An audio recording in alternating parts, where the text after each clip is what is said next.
What's that? Everybody ready? All right. So we'll go on the record.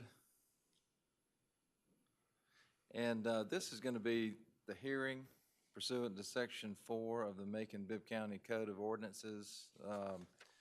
It involves a matter of Midtown Daiquiri Bar and Grill alcohol license renewal. I'm Joe Howe. I've been appointed the special master pursuant to Section 4 of the Macon-Bibb County Code of Ordinances, and I'm here to conduct the hearing. We're going to have brief opening statements, hear evidence, and then have closing arguments, and then I will render a written decision upon my receipt of the transcript. Is there anything else we need to take up? Mr. Howard? I believe we're ready for openings at this time. Okay. I believe pursuant to the rules that Mr. Cooper, on behalf of the applicant, has the honor. David, thank you, sir, and it's good to see you again. Yes, sir. You too. Don't get to see many local attorneys even after COVID anymore, so it's always good to see people in person. Well, obviously, we filed an appeal from the initial decision to not renew the alcoholic beverage license for Midtown Daiquiri Bar and Grill. And we think that the evidence will show that what has occurred at the property is not sufficient to not renew the license. And critically, we think that the county is going to show some statistics that show that there were 6 incidents in 2020, including an aggravated assault, a murder, and some drug crimes. There were 7 incidents in the year 2021. They include criminal damage to property, criminal trespass, 2 furnishing or purchasing of alcoholic beverages by persons below legal age, 1 open inspection, 1 simple battery. In the year 2020, which we think is the critical year, 2022 and 2023. In 2022, the city points to 2 aggravated assaults on the property, a battery, and 2 criminal damages to property. But what actually occurs at the property is not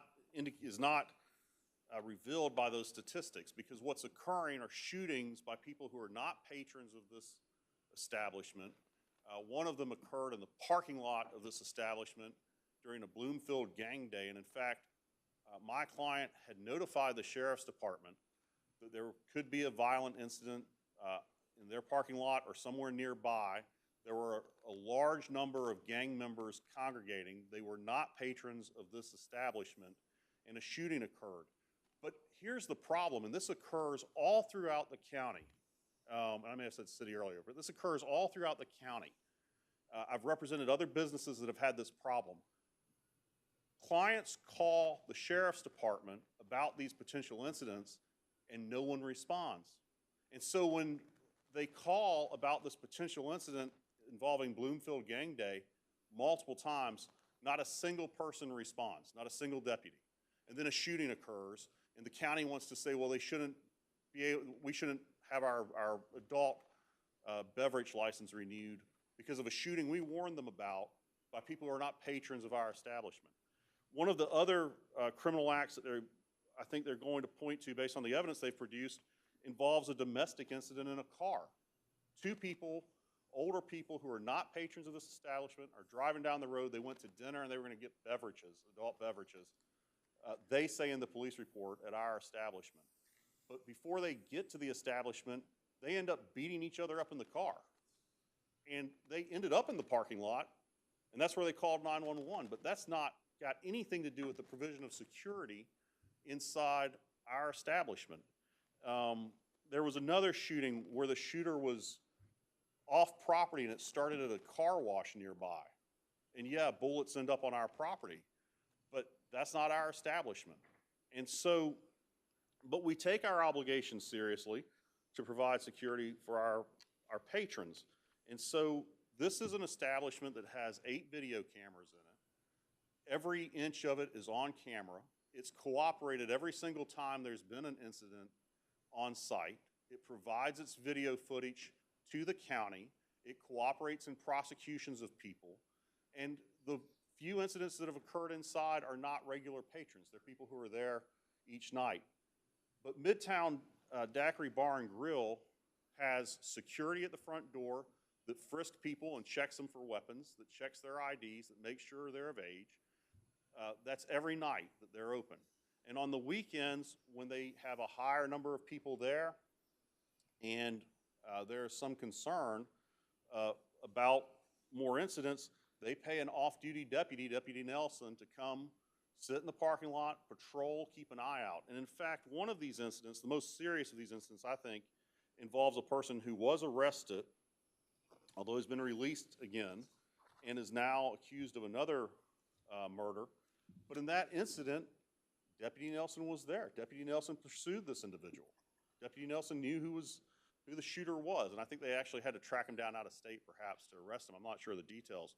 But this is an establishment that goes to great lengths to protect its patrons and to serve its portion of the Macon-Bibb County community to the best of its ability. And so we don't think that it would be appropriate for the county to not renew this adult beverage license. And we actually think that a lot of their evidence is going to show exactly what we've said, which is these shootings occur off property, and they're trying to rope in Midtown Daiquiri Bar and Grill, which is trying to serve its patrons. Thank you. Thanks. Mr. Howard?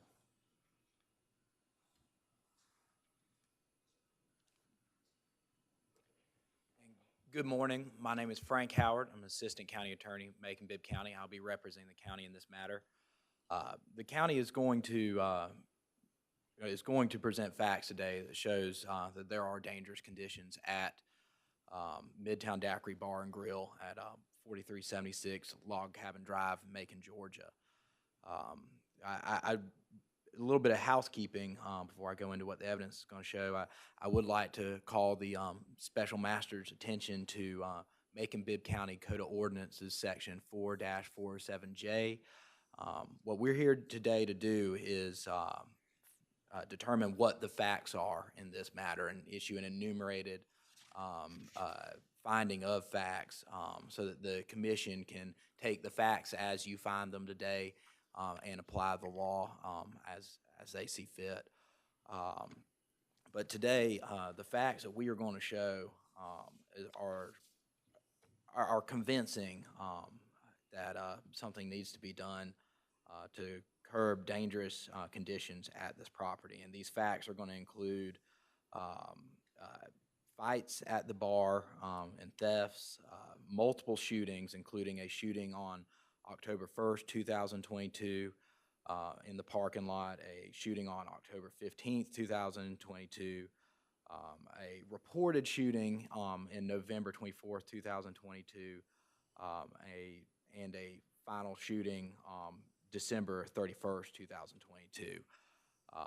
The county is going to present evidence that shows that there's more crime, that the crime in the immediate area and at that location increased after the business opened and has decreased in the 141 days after the business closed, including calls for service as well as reported crimes. And we are also going to show that these shootings occur within range of approximately 545 homes and an estimated population of 1,362 people.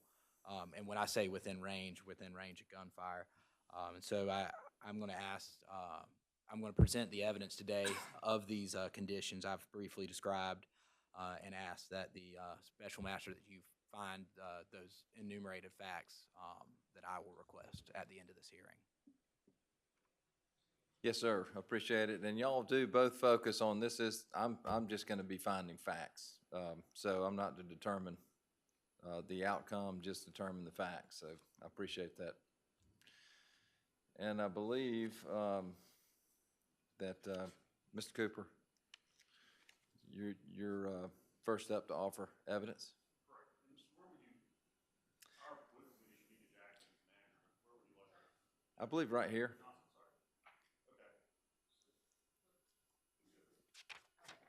Yep.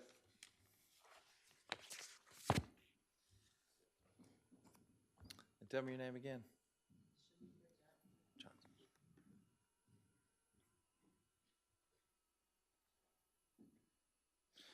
Ms. Johnson, will you raise your right hand? Do you swear that the testimony you'll give will be the truth, the whole truth, and nothing but the truth, so help you God? Hey, listen, there's a button right in the middle of that, at the base. Yep, This one's on, I think. there you go. Now just get that comfortable so everybody can hear. It's on. Oh, yeah, I can hear myself now.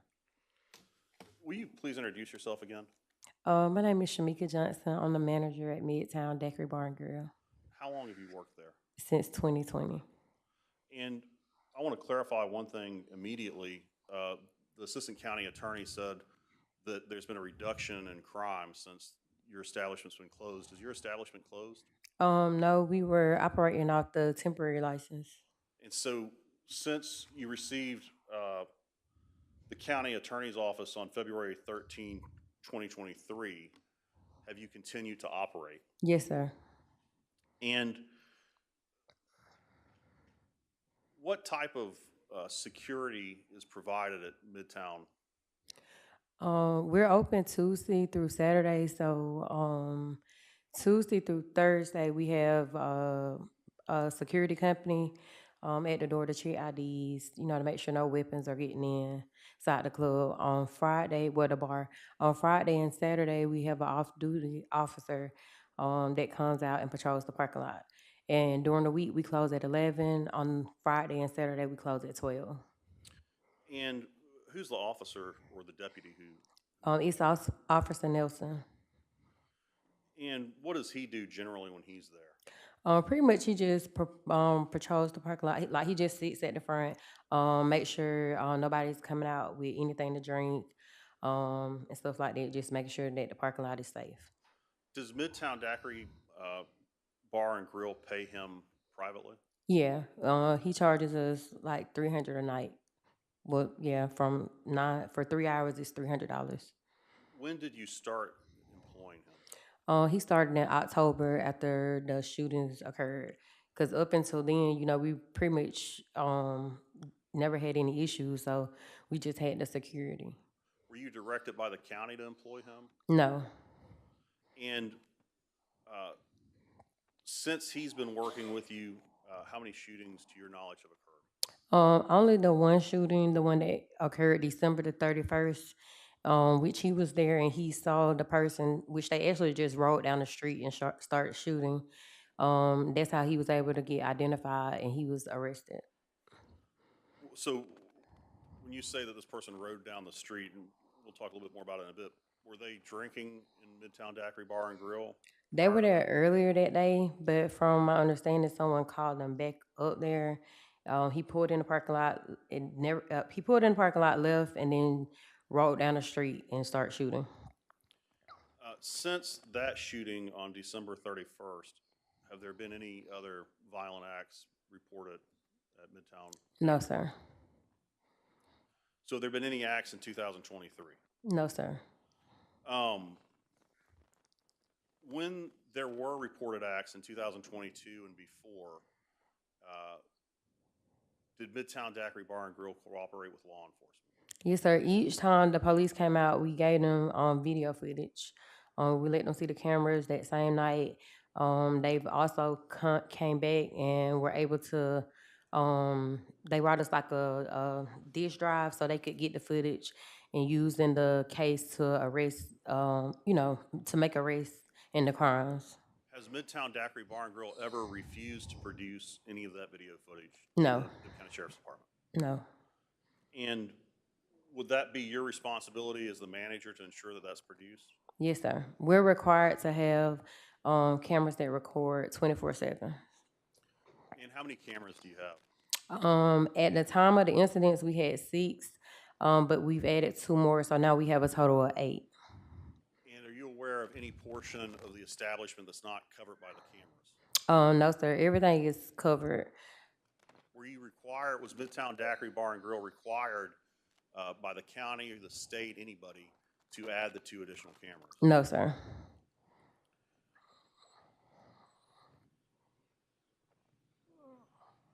When you've had incidents of theft or violence, what steps have Midtown Daiquiri Bar and Grill taken with regards to those perpetrators?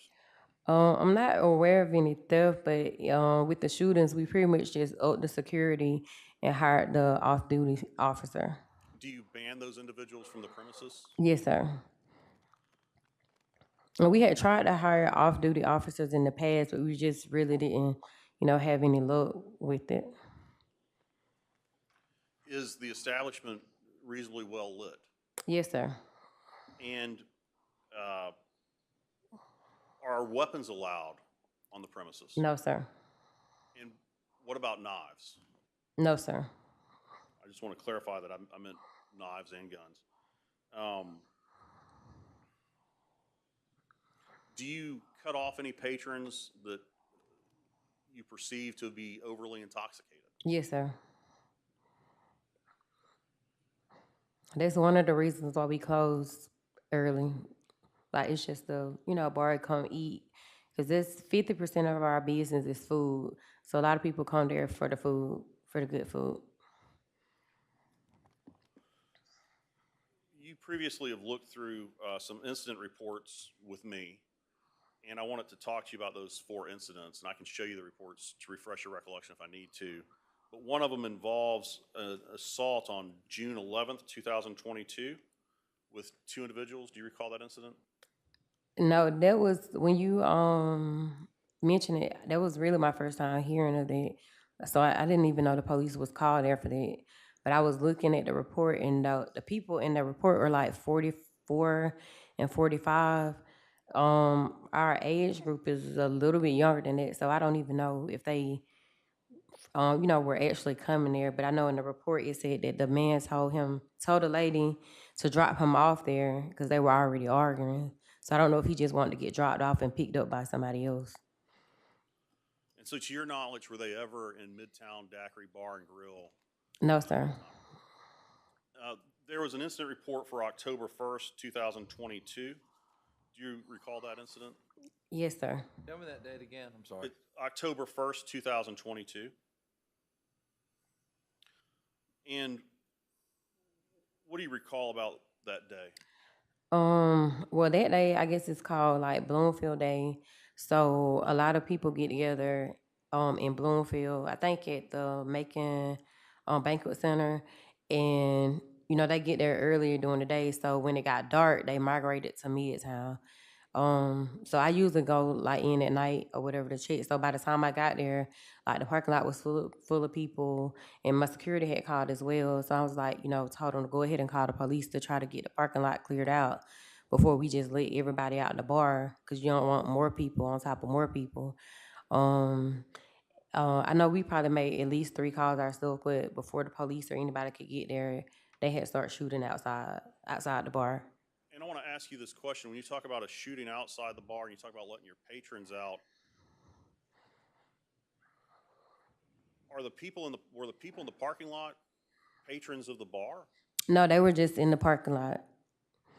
And it was like too many people for us to control our stuff with the security that we had. So we didn't want to let more people out on top of other people. So that's why we called the police to try to get some help to, get the parking lot cleared. Were you concerned about the safety of your patrons who were in the bar? Yes, sir. Because honestly, like the same people really come there every day. So like the incidents that have occurred, it was always, I would say, from people that I consider outsiders, people that don't frequent Midtown. And there was an incident report for an aggravated assault on October 15th, 2022. That involved some shots fired. Do you recall that?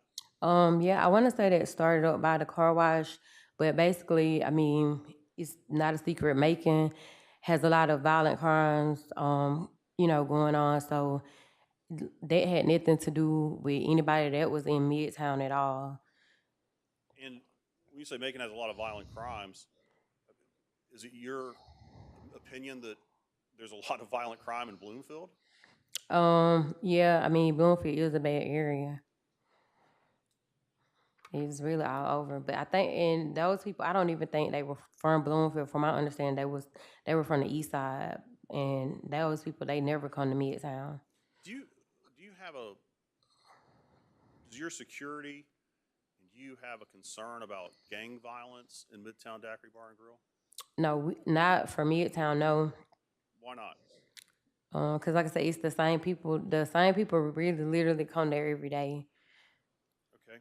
And we talked a little bit about the December 31st, 2022 incident. And just to clarify,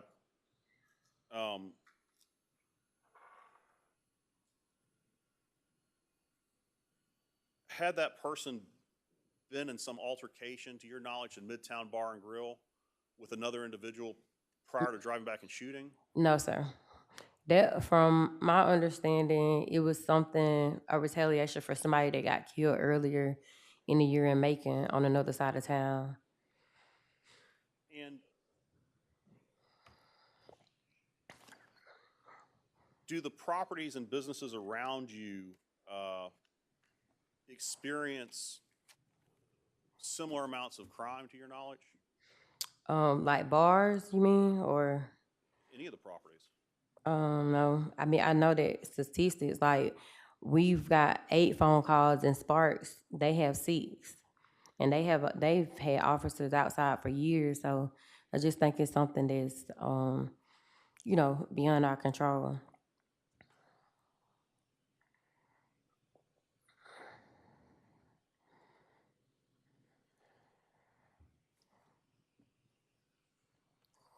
And I may have asked you this earlier, and if so, just don't recall, but have you had any violent incidents of any kind in 2023? No, sir. Have you had any thefts in 2023? No, sir. Are you aware of any calls to the sheriff's department about Midtown Daiquiri Bar and Grill in 2023? No, sir. That's all we have at this time. Thank you. Mr. Howard, you want to cross-examine?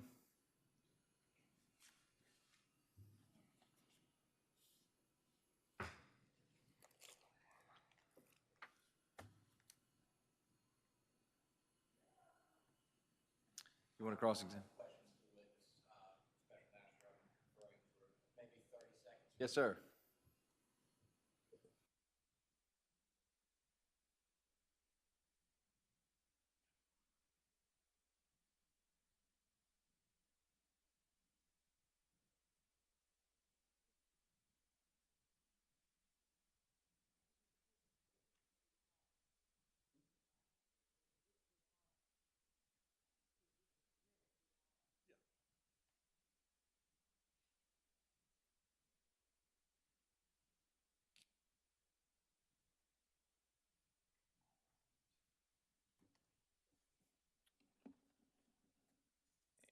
Good morning, Ms. Johnson. Please excuse the wait. It's okay. Good morning.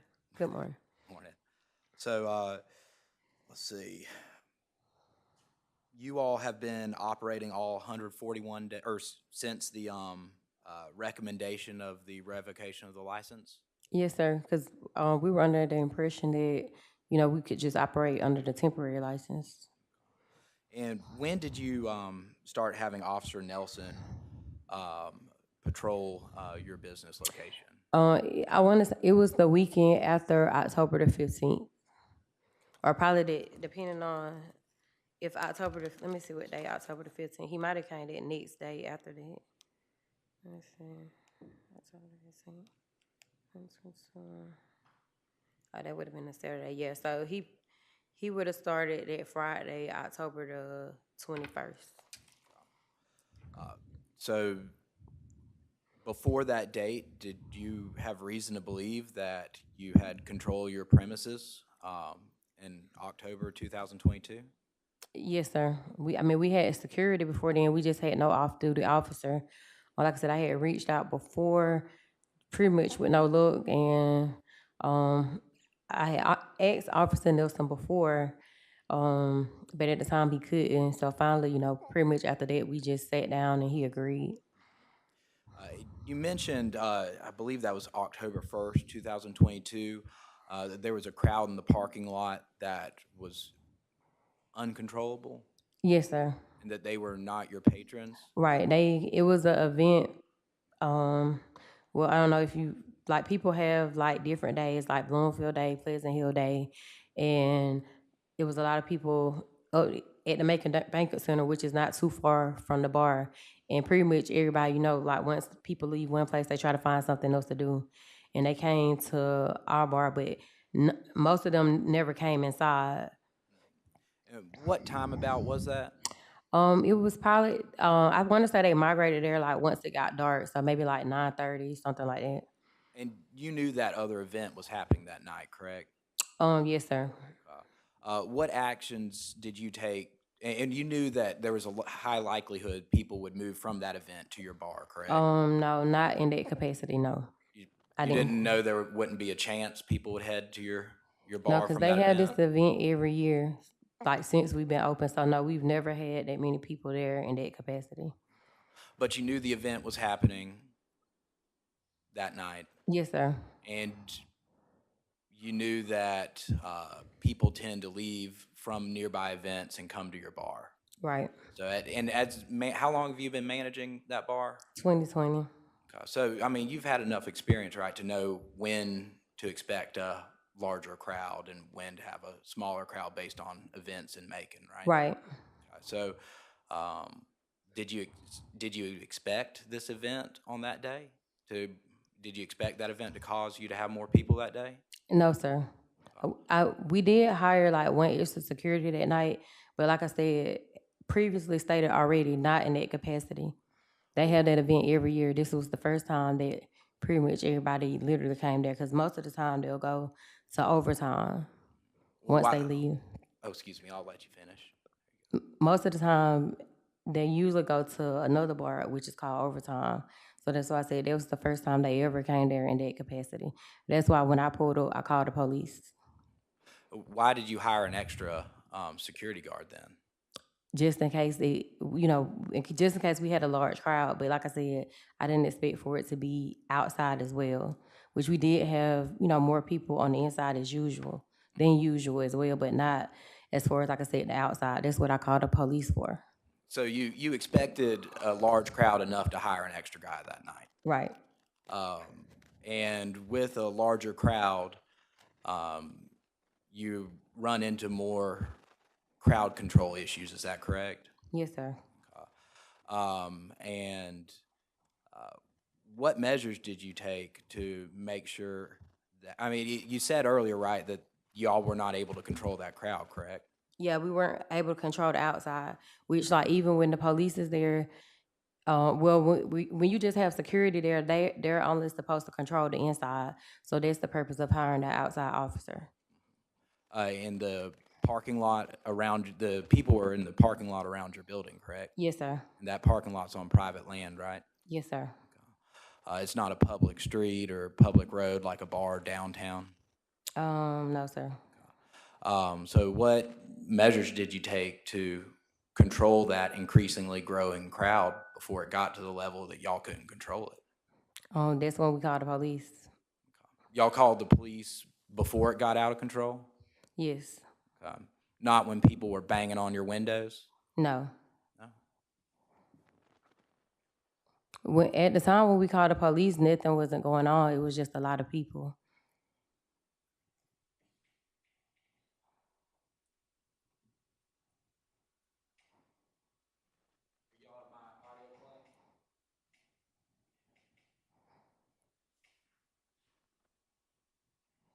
Twenty 12:01 and 21 seconds a.m. Oh shit. Oh shit. Oh shit. God, please be with me. God, please. Hello? Hello, what is that? They shoot at midtown. Come on. Please, police. There's so many shots at midtown. Please. Anyone's been shot, ma'am? I don't know. I'm behind it. Come on. We in the bushes. No, no. You hear it? Man, why you get that? Ooh. That's y'all call. Who is behind?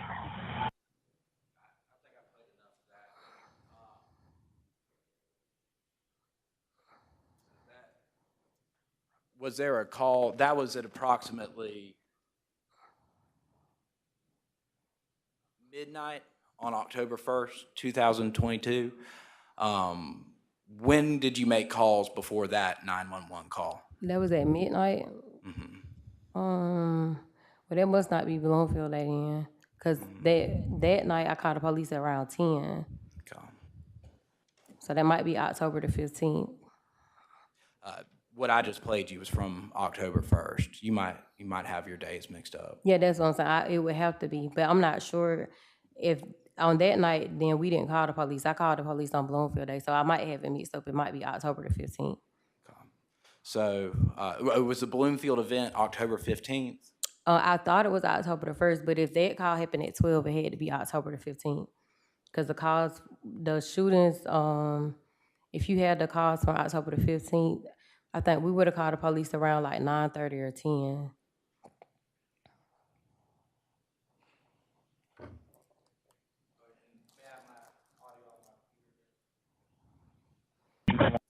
October 15th, 2022, 9:59 and 36 seconds p.m. Macon-Bibb 911, where's your emergency? Macon-Bibb 911, where's your emergency? Yes, I need you on Holly said 4376 Lock Cabin Drive. Nothing's happened, but I just need the parking lot cleared. Yeah, that would be me. So Okay. that was, And what's going on, ma'am? I just need the parking lot cleared. I need they be for real bad. So nothing happened, but we just need a couple police out here. Okay, how many of them are there? Huh? How many It's a lot are of there? people here. Because they had an event down the street and not everybody done came up here. And how many, and is there weapons involved? Huh? Is there any weapons involved? I mean, not that I know of, but I mean, I'm sure they probably got it in their car. I need to go on though. Okay, and what's the name of the business?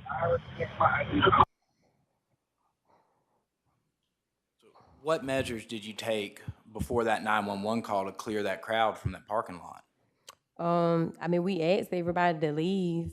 You know, the security told them, like, you know, either you gotta, if you're not coming in, you gotta leave.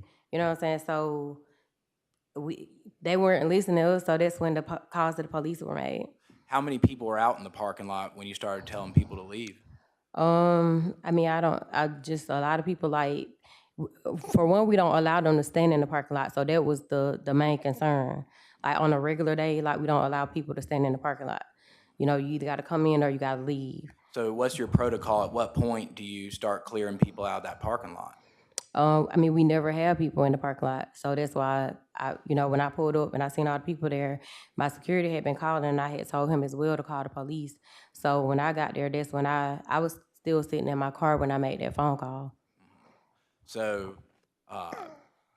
when did y'all start telling people to leave that parking lot? When they got there and they were standing outside, we were like, you either got to come in or you got to leave. And how many people were out there? I don't know. I would guess if I had to say, maybe like 20 people probably standing in the front, just at their cars. And it was people, we have a parking lot in the front and a parking lot on the side. And that's where I added the cameras there on the front. Because, like, the cameras on the front, really, you could just see the porch, but now you could see, like, the whole parking lot. And how many people were allowed to congregate before you called the police? Like I said, it was probably about 20 or 30 people out there. Just 20 or 30 people? Yeah, standing in the front of the building, yes. 2 security guards can't convince 20 people to leave? They weren't listening. They just were, standing in the parking lot. It was like, you either got to get in your car or leave. And, they didn't move. So they told them that, we were about to call the police. They still didn't leave. So what established protocol do you have to prevent people from leaving? At what point are there too many people, and what point do you take action to disperse the people? Well, now we have the police out there, so at this point, nobody is congregating in the parking lot. And on a normal day, we don't allow that anyway. So at what point do you take action?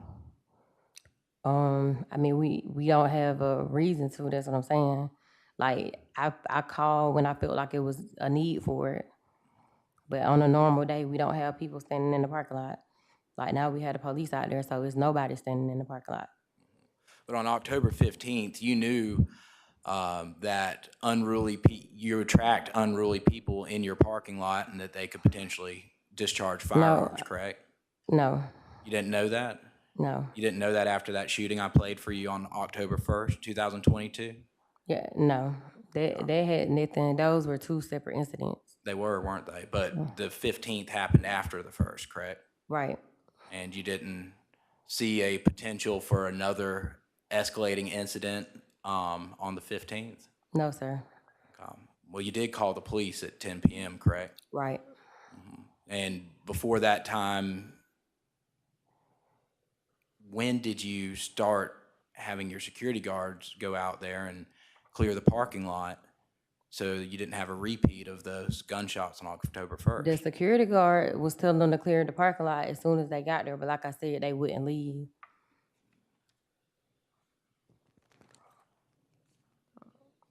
And matter of fact, they were telling them before I even pulled up that I was calling the police. They still didn't leave. What protocol do y'all have to keep guns and knives from coming into the bar?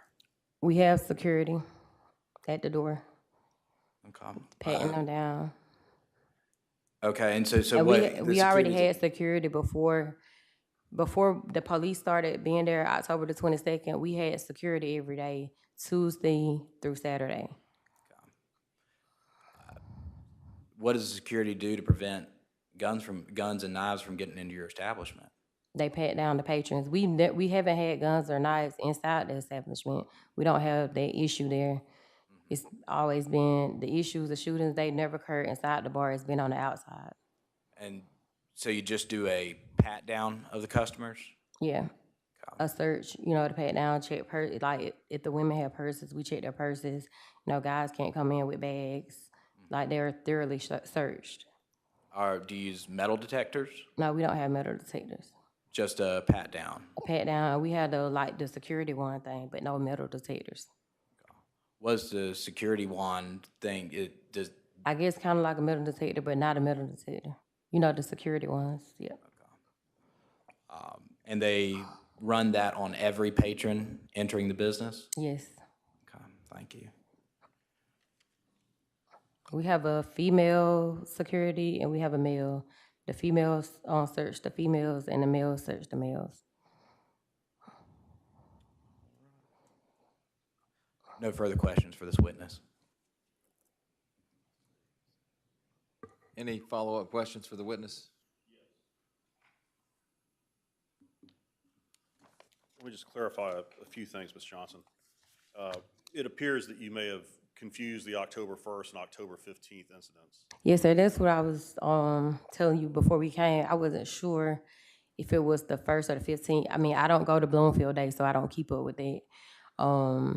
But I knew it was, like, by the phone call, I knew it wasn't October the 1st. Sure. And on October the 1st, this prior incident, to your knowledge, was the shooter located on your property? No. From my knowledge, that shooting started down by the car wash. And on October 15th, did you make multiple calls, did the establishment make multiple calls to the sheriff's department to have the parking lot cleared? Yes, sir. And there's a lot made about how many people are too many in the parking lot. Is one loiterer too many? Is what now? One loiterer, one person who's standing there who's not going to come in. Would you clear one person? I mean, yeah, normally we don't let people hang in the parking lot, so that was the issue. Like, you either got to come in or leave. And did you call before there were 30 or 40 people or whatever?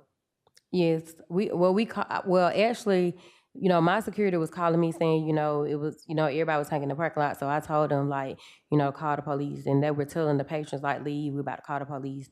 They still wouldn't leave. So when I got there, I probably was like 5-10 minutes away. I made a call to the police. My security told me he called the police before I got there, but I'm not really sure if he did or not. And the security wand, so I can clarify, you said it's like a metal detector. It's not a metal detector. Do you consider a metal detector something you walk through? Yes, sir. whereas a security wand is something that they. Yeah, it's just a little black plastic thing that's supposed to detect, like, if you got, like, some kind of metal or something on you. That's all I have. All right, is that it for the witness? That's it. All right. Who's next? I don't think he's coming. Let me see. And Ms. Johnson, you can step down. Okay. Okay.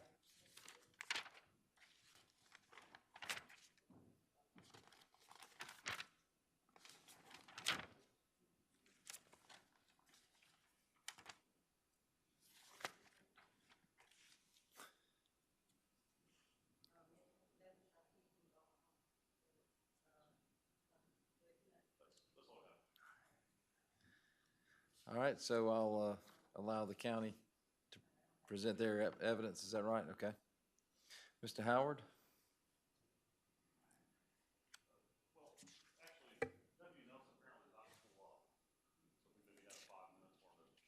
Sure.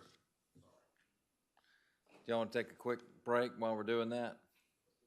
All right. All right, off the record then.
All right, back on the record. Mr. Cooper, you can call your next witness.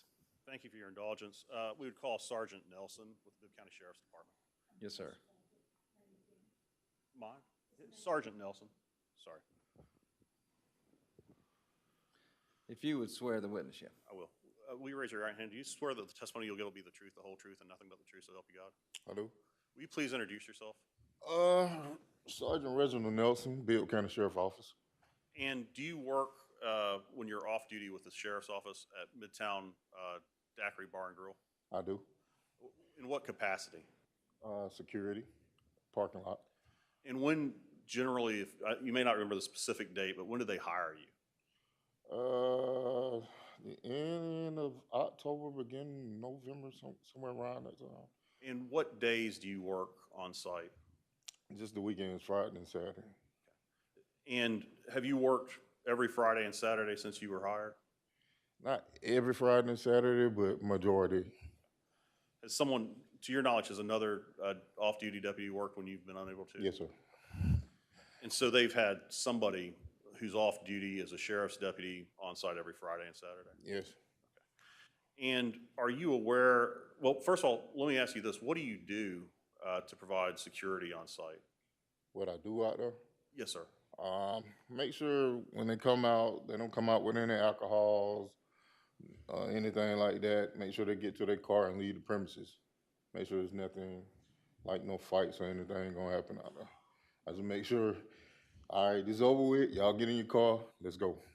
Is any loitering allowed in the parking lot? No. And are you aware of the inside security that is employed? Yeah. What services do they provide? Basically the same thing, like they inside make sure everybody is, I guess, having a good time, no fights or anything, and then if something look like it is, they'll separate them, put them out the door, and I handle them after that. And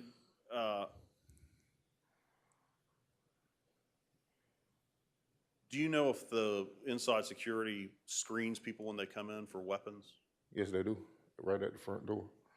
Okay. And since you've been working at Midtown Daiquiri Bar and Grill, have they had any shootings on site?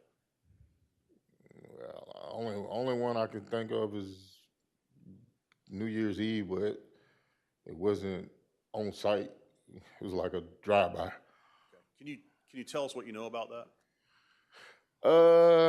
What I can tell you is two guys that were at the establishment came out.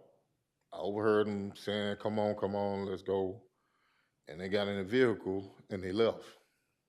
So when the establishment was closing, everybody was coming out, getting in, and they came down log cabin, driving fast, and started shooting. Are you aware, to your knowledge, of any evidence that they started shooting at people coming out due to some fight or dispute that arose inside? I was told there wasn't no incident inside. And what did you do when this occurred? Render aid to the person that got shot, got them on radio to get the ambulance and some more deputies around, and gave the description of the vehicle that I saw. Do you know of anything else that Midtown Daiquiri Bar and Grill or you could have done to prevent that incident? No, sir. That's all I have.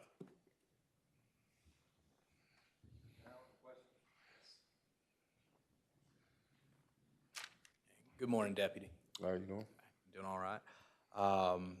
You said that the security people, inside security people, screen patrons. How do they screen the patrons? With a one and a pad. They do that for everybody? Yes, sir.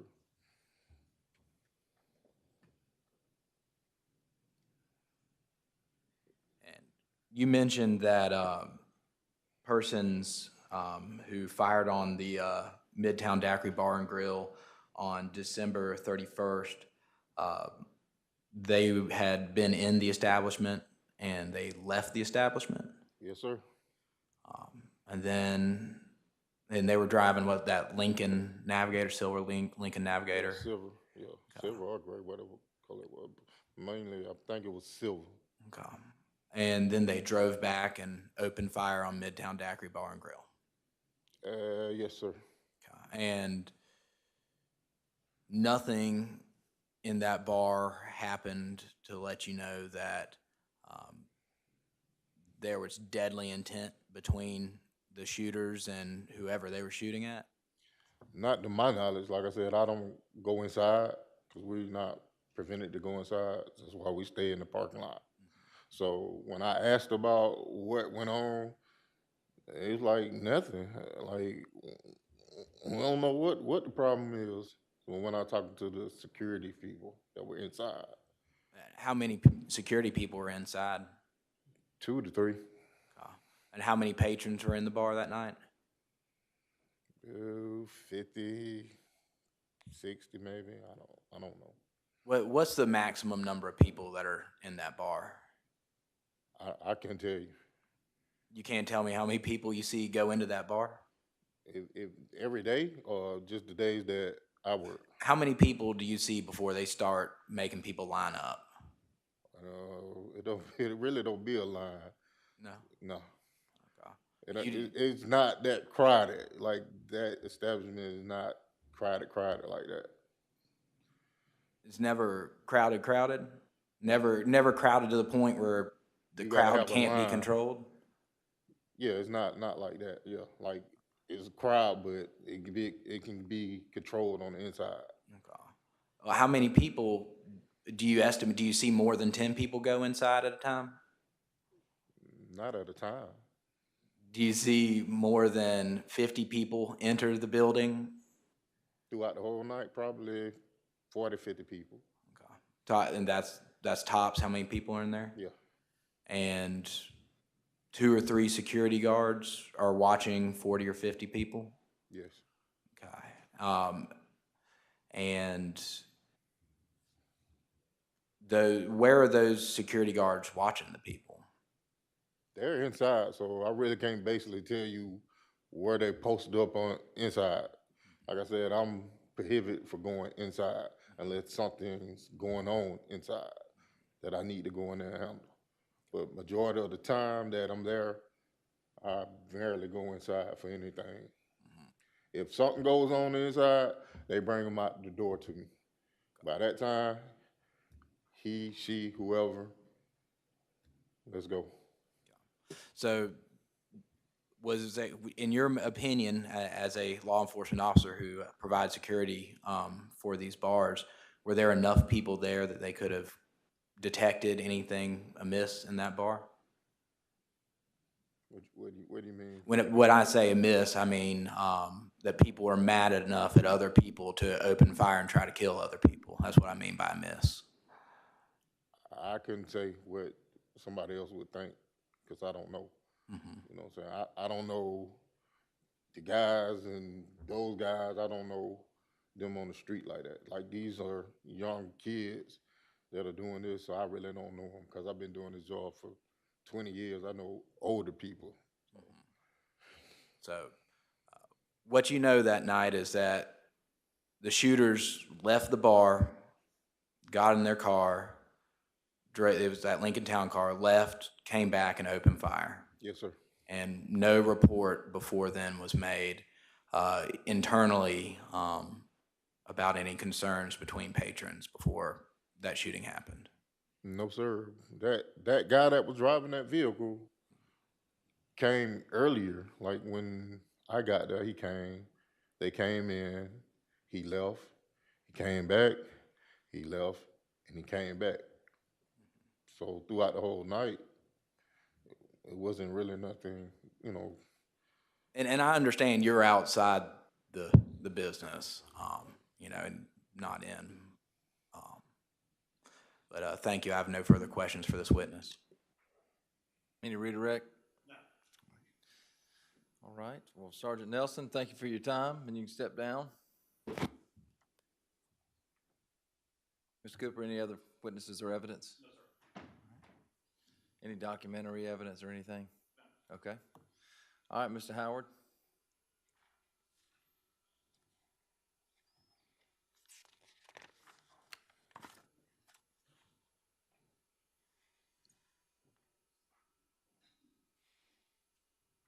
there going to be any interference between my laptop and this microphone?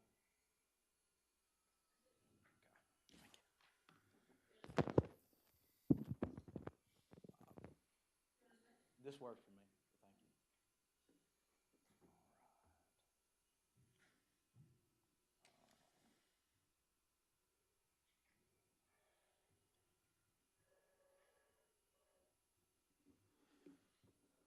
All right, and as a matter of housekeeping, more or less, I'm going to tender in exhibits 1 and 2. Exhibit 1 is the revocation or the recommendation letter that I drafted after the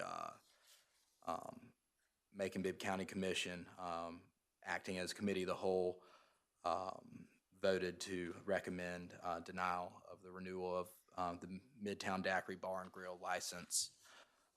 And Exhibit 2 is is Sheriff Davis's letter recommending the denial of the renewal of the alcohol beverage license for Midtown Daiquiri Bar and Grill.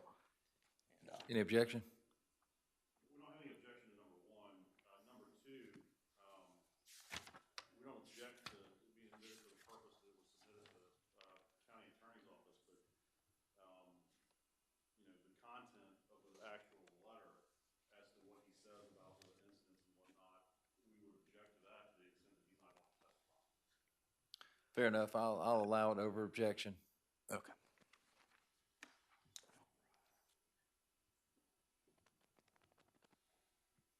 Why don't you give it to her?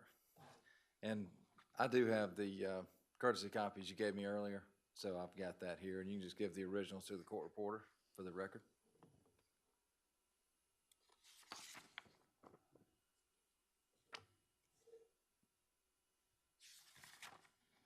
And public relations staff, I'm ready to switch to my computer screen. Thank you. I would like to call my witness, Sergeant Santel Smith, to the stand at this time. Yes, sir.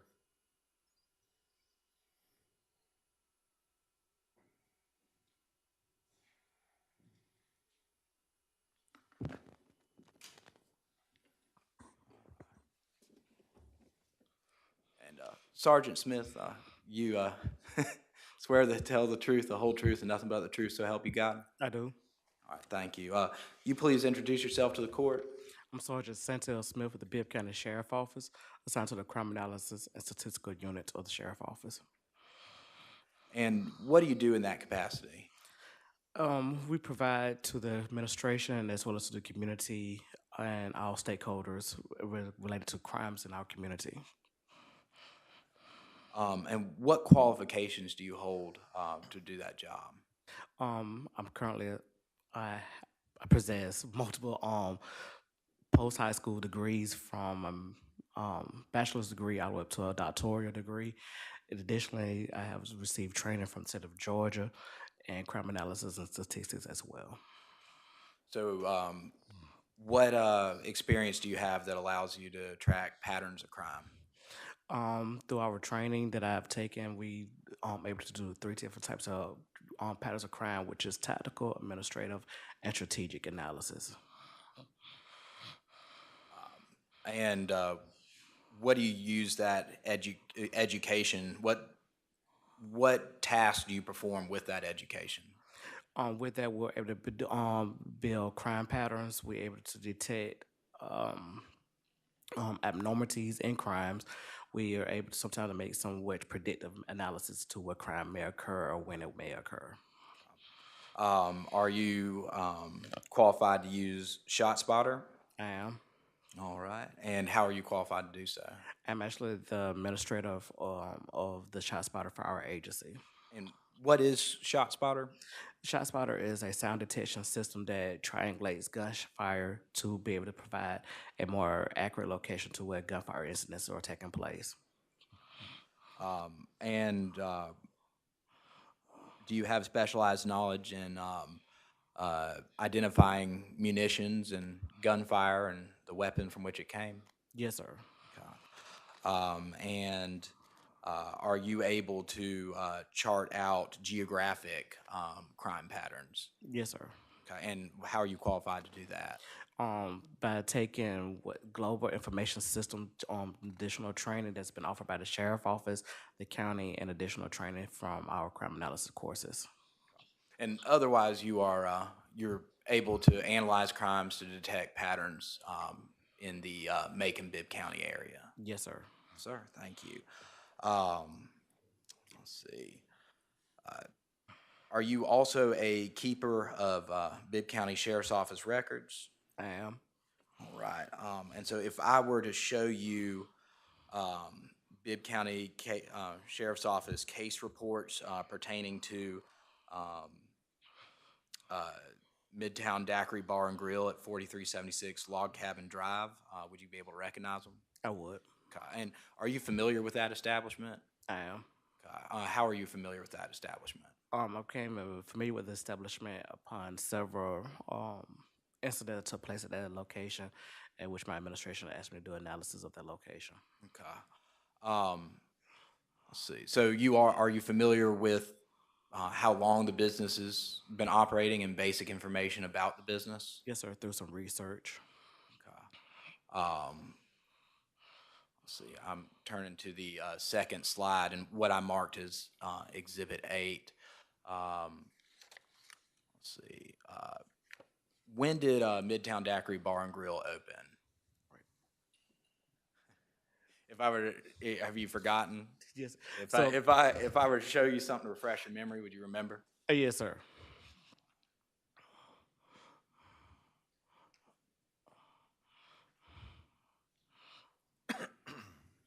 Look up when your memory's refreshed. Yes, sir. When did that business open? According to that social media profile, it says open establishment February the 28th of 2020. And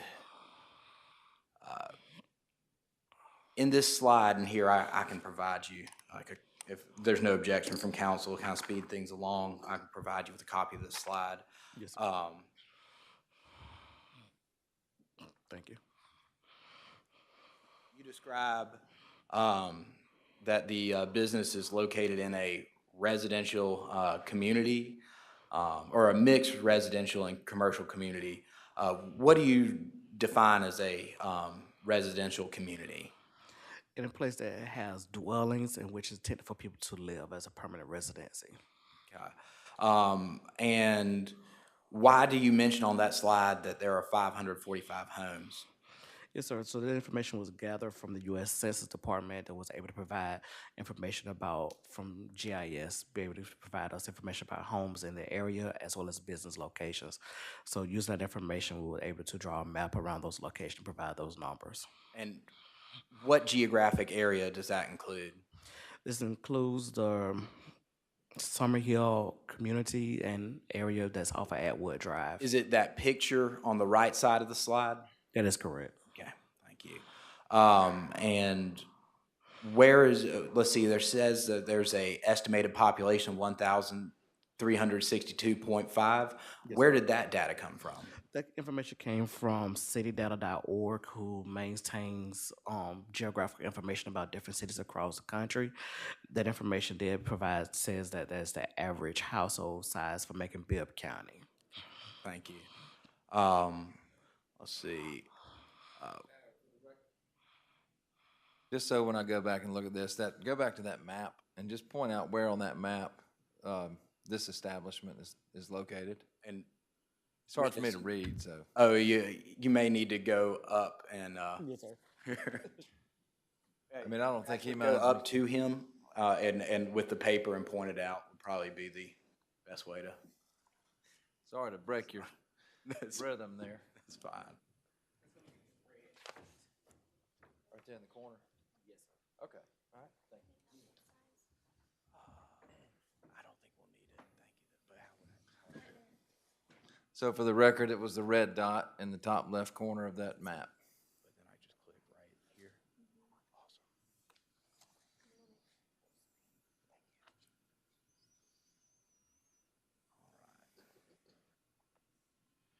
All right. Okay.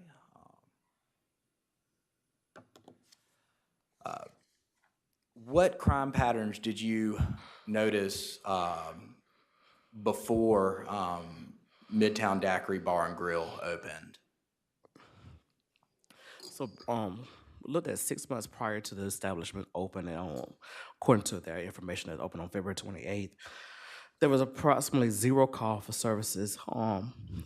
Zero criminal incidents were reported to the sheriff office. However, there were call for services into the sheriff office prior to that incident, to that establishment opening. How many incidents occurred after the opening? Okay. After the opening, there was approximately 2 incidents criminal incidents occurred. Call for service volume did increase. And what is the date that you set for, when you say prior to, 6 months prior to closing, what date range does that include? Do you not remember? Give me one moment. I'm just counting back. I want to say that it had to be around August. I'm sorry. All right. The closing of the establishment? I'm sorry, which part? What date, you put up, this is your slide, correct? Yes, sir. And it says, I believe that's the 4th column, it says 6 months prior to closing. I'm making an assumption that that's a 6-month date range, is that Yes, sir. correct? Yes, sir. What is that 6 months date range, start and stop? So I think the establishment was served with its revocation letter around January. So that's 6 months prior to that. It's going to be around August. Could it have been January 30th, 2023? Yes, sir. Thank you. So when you say August, that's approximately the start of the 6-month Yes, sir. time period, approximately. And what pattern do you notice from 6 months prior to closing and then 141 days after closing? Okay. So 6 months prior to closing, there were 12 call for services, and then on 11 around the surrounding locations, but there was 12 call for services at this specifically at 4376 Log Cabin Drive. After the temporary closing or revocation of his license, there was approximately 3 call for services. Far as it goes related to crime, there were 8 incidents 6 months prior to the revocation of his license, 7 of them which have been aggravated assaults, and 1 of them being criminal damage to property. And this is based off of the FBI uniform crime for incident-based reporting. And you mentioned earlier you're a keeper of the Bibb County Sheriff's Office records, correct? That is correct. And if I were to show you records regarding Midtown Daiquiri Bar and Grill and its business location, 4376 Log Cabin Drive, you would be able to recognize those records? I would. Including case reports generated from activity in that area by Bibb County Sheriff's Office? That is correct. And shot spotter data originating from that area? Yes, sir. What about the crime analysis and statistics units reports on calls for 911 in that area? Yes, sir. All right. And let's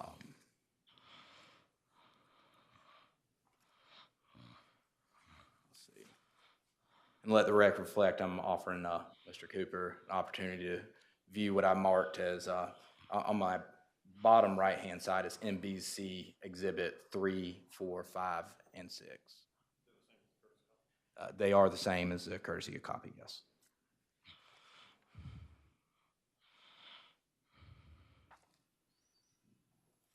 Any objection to making that part of the record? No. Oh, so. You good with me going ahead and making that part of the record? I am, yes. Yes, I moved to tender what is marked as making NBC Exhibits 3, 4, 5, and 6 into the record, and my understanding is that those exhibits are now accepted into the record by you. Yes, sir. Sir. So, and I'm going to kind of bounce around. I'm going to focus on the incident date, and I'm going to use my exhibits, different exhibits focusing on that date, and then I'm going to move on to the next date. So we'll be looking at, for example, October 1st, as shown through the case report, and then as shown through shot spotter data, and then as shown through 911 calls or others regarding. So it'll jump from exhibits, but it will be moored to individual dates. Yes, sir. So what incidents occurred outside of the Midtown Daiquiri Bar and Grill between June, or excuse me, I should say, between June and December 2022?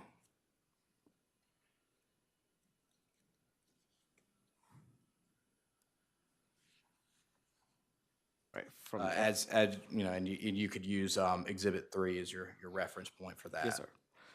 For June the 11th, it shows that there was a offense of battery and criminal damage to property. And there were no shot spotter data for that, correct? That is correct. Okay.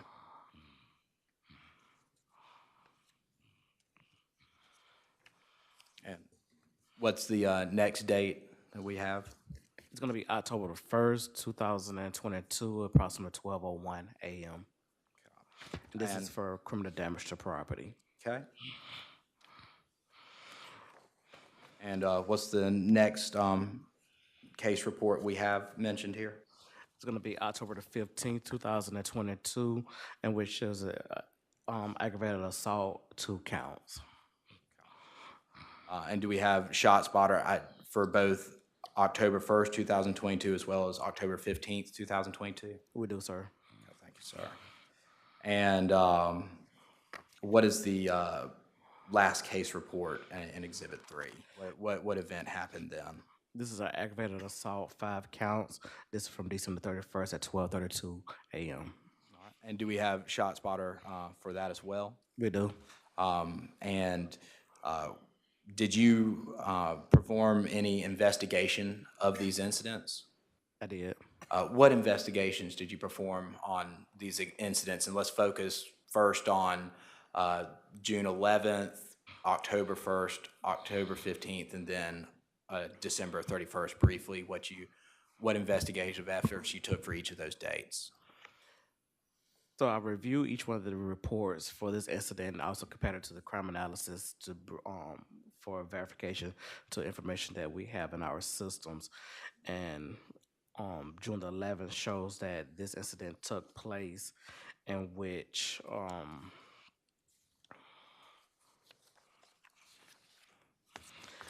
this appears to be a domestic dispute in which a person was dropped off at this location regarding a domestic dispute. But were Bibb County Sheriff's Office resources called in for that event? It was. Thank you. And what happened with the, what investigation efforts did you, what investigative activities did you perform on the October 1st, 2022 incident? So October the 1st, 2022 incident, in this incident, I performed analysis for when the call came in to call for services from 911, to also include running a shot spotter analysis by drawing a circular or giving approximately about 400 meters around the business at 437-6 to determine how many incidents of shot spotters for their locations. And what did you determine happened on that night, October 1st, 2022?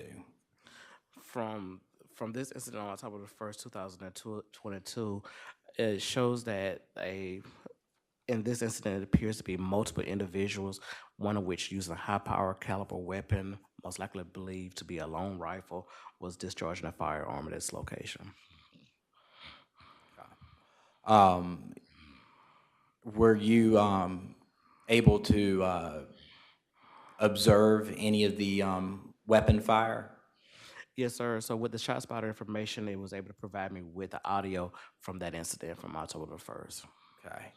And if I were to play that audio for you today, would you be able to recognize it? Yes, sir. All right.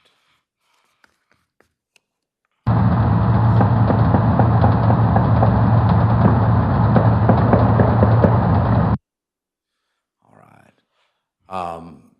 And using the evidence we have today or anything else, where did that gunfire originate? For this incident, the shot spotter located the closest nearest address is 4356 Log Cabin Drive. That is based off of the geographical coordinates, but we know that that incident place took place at 4376 Log Cabin Drive.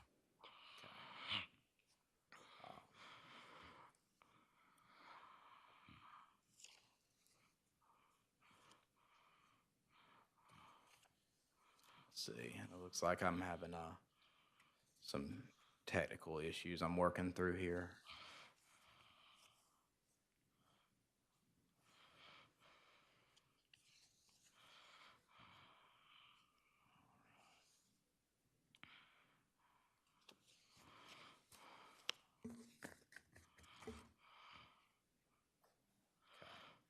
And if I were to play the 911 calls from that incident, would you recognize the 911 call? Yes, sir.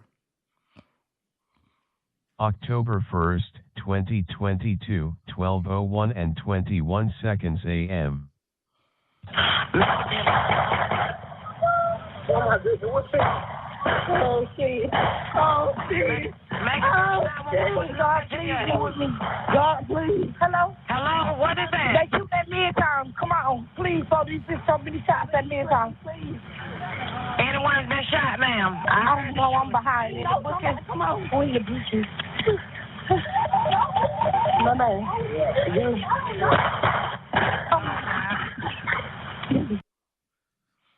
Are those the shots that were detected by the shot spotter system? Yes, sir. So, thank you.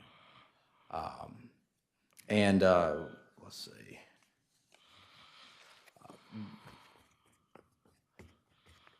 What is the potential range that munitions can travel? Depending on the caliber, there are some that could travel up to like 3 miles or more. Okay. How much of that residential area was within the range of that gunfire? Extremely close.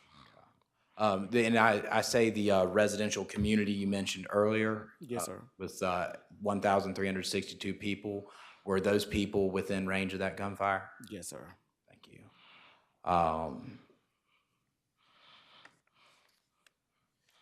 And what resources were called to respond to that event? When that event occurred, there was multiple resources that responded to that location. And those were Bibb County Sheriff's Office resources? Yes, sir. Thank you. Because I believe that call was toned out as an active shooter, so that we got pretty much the entire city moving towards that location. What occurred at Midtown Daiquiri Bar and Grill on October 15th, 2022? This was another incident in which a shooting took place at this location, in which there were 2 victims from this incident. When you say victims, what do you mean by victims? 2 people who was identified that was possibly either shot or was targeted by individuals from firearms. Were any of them, is it confirmed any of them were hit by bullets?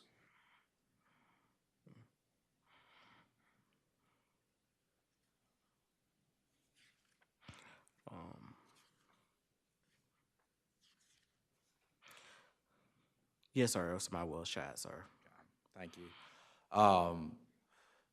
When was the initial call placed to request Sheriff's Office assistance? On October the 15th, I believe the call received at 10:01 p.m. Okay. And was it this call? October 15th, 2022, 9:59 and 36 seconds p.m. Macon-Bibb 911, where's your emergency?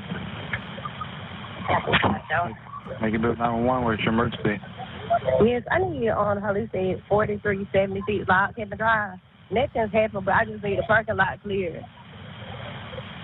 Okay. And what's Huh? going on, ma'am? I just need the parking lot cleared. I need they be for real bad. So nothing happened, but we just need a couple police on here. Okay, how many of them are there? Huh? How many It's a lot of are there? people here. Because they had And we listened to that call earlier. Was that the call that came in? Yes, sir. Yes, reporting the need for sheriff's office resources. Yes, sir. When did that shooting occur? It appears to be occurred about 7 to 8 minutes after the initial 911 call. And that 7 to 8 minutes is 7 to 8 minutes from the initiation of that call, correct? Yes, sir. Okay. After the initiation of that call, emergency responders need time to communicate effectively to make sure units arrive on scene, correct? Yes, sir. So, and what time did the shooting occur? I'm sorry? What time did the actual shooting occur? Well, I'm sorry. So the initial phone call was received at 10:01. Within 7 minutes after that phone call, we start receiving phone calls of shooting at the location. I'll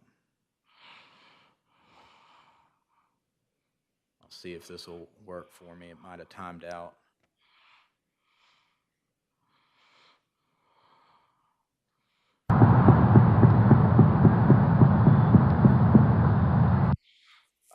Is that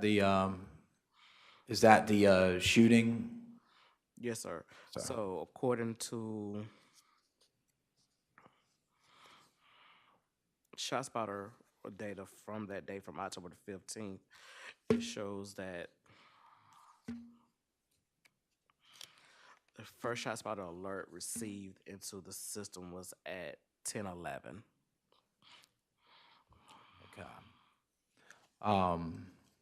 So approximately 10 minutes after the initial 911 call. Okay. The shooting began at that time, correct? Yes, sir. Okay. So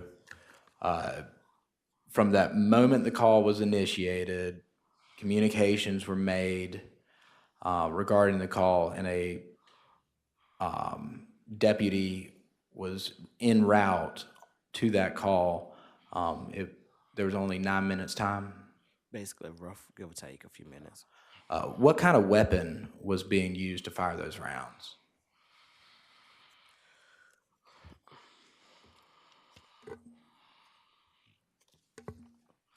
According to the report in which evidence was picked up at this locations, there was picked up 45 calibers, 40 calibers, 7.62, which is long rifle calibers, 9 millimeters, 22s, and multiple different calibers, from handgun to rifle rounds. And what kind of damage can be done by a weapon like that? Property, physical, property damage, physical damage to a person, to from injuring to killing a person. Over what kind of range? Again, up to 3 miles or more. And what event occurred on, let's see, December 31st, 2022? On this particular incident, there was another incident of aggravated assault, which there were 5 reported possible victims at this location. Was ShotSpotter able to detect that incident, that gunfire? Yes, sir, it was. All right. If you were to hear that gunfire today, would you recognize it?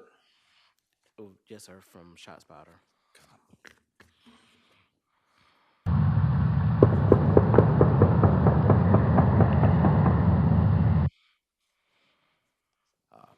approximately how many weapons were involved in that gunfire? And this incident is unknown, but it's based off of the shot spotter that it believes there was just one weapon used in this incident.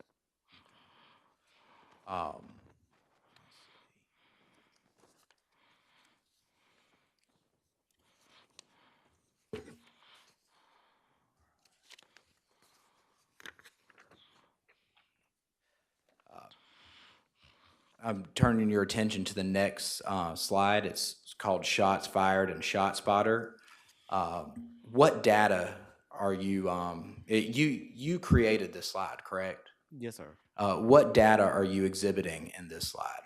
So in this data that you're exhibiting is I drew a 400 meteor circle around 4376 Log Cabin Drive, and it asked me to tell me how many incidents was detected within that 400 meters. And how many of these incidents arose from Midtown Daiquiri Bar and Grill? As you can see directly on this slide, that there appears to be, excuse me, 23 incidents with inside of that 400 meter radius with 100 rounds detected, with possibly about 5 of them showing close proximity to the location of 4376 Log Cabin Drive. Thank you. Hey, I'm sorry to interrupt. Could you have him identify where on that map is the location? Yes, Sergeant, if you could point out where on that map Midtown Daiquiri Bar and Grill is located. And you could use the numbers maybe. All right, so if you are looking at the picture, do you see that little white line that says, and my eyes are not good, 499?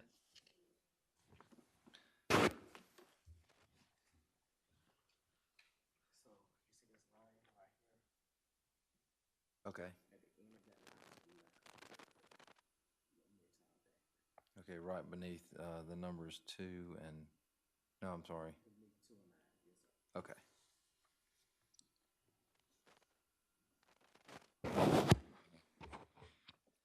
And how many, what accuracy issues exist with Shot Spotter in this area? Yes, sir. So 4376 Log Cabin Drive lies just outside of our coverage area for Shot Spotter. Even though it lies directly outside of the coverage area, we do have sensors that picks up things that are outside of the coverage area to help triangulate incidents that occurred inside of our coverage area. So even though shots 4376 is outside of our coverage area, it still picked up those sensors and able to kind of triangulate it. Because it's outside of the coverage area, the triangulation is not always exactly perfect. So these incidents could be closer to Midtown Daiquiri Bar and Grill than what's showing on this chart, correct? That is correct. Thank you.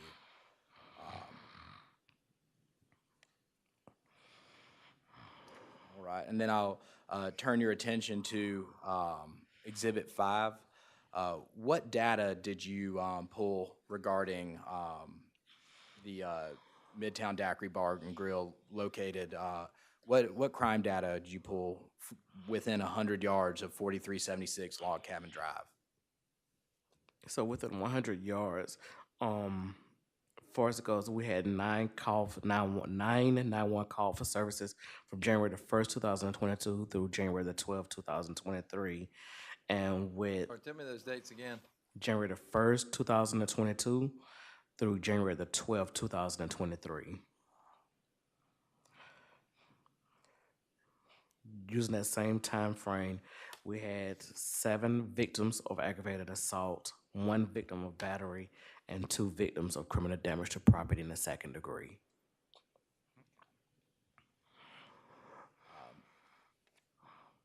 Is this a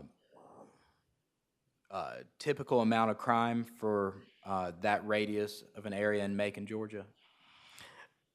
For establishments that are similar to businesses, establishments that are similar in size and within a 2-mile radius is not typical. And you You go into a little more detail about Midtown Daiquiri Bar and Grill on Exhibit 6. What information are you showing there? So, did an analysis for Midtown Bar and Grill, starting from March 8, 2016 to December 30th, 2022. For this time frame, we looked at crimes occurring well before the business became established to crimes occurring up to December the 30th. That being said, in 2017, there was one incident where, again, this is a 100-yard radius around the business. I'm sorry, 100 yard. I'm sorry, at the business location, which it reported a burglary at this location. And in 2018, it was a criminal damage to property. Then in 2019, there was one incident of criminal damage to property. Then in 2020, when the business opened, we had 2 victims of aggravated assault, 1 homicide at these locations, and incidents of possession of firearms. Possession of firearms by convicted felons, as well as controlled substance violations with marijuana. Furthermore, going into 2021, we had 1 victim of criminal damage to property in the 1st degree. Then we had several property damages as well. And then in 2022, we had those 2 incidents of aggravated assaults, and then battery, and then criminal damage to property in the 2nd degree. So, in that 100-yard radius, what, to your knowledge, changed in those 6 years as far as occupants of structures and businesses? The outlier, if you're doing analysis of it, shows that the newest thing that was introduced to that location would probably say that Midtown Bar and Grill. And is it your professional opinion that there's a correlation between Midtown Daiquiri Bar and Grill and this increase in apparent increase in apparent criminal activities? Yes, sir. Thank you.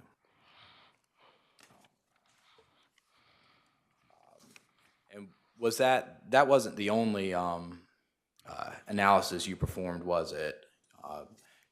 Did you also perform an analysis of the other similarly situated establishments? Yes, sir, I did. And what establishments were those? Right. So, within a 2-mile radius of Midtown Bar and Grill, there are 7 establishments that sell alcoholic beverages. 2 of which does not allow consumption of alcohol directly on the property, but they do sell alcohol at their businesses.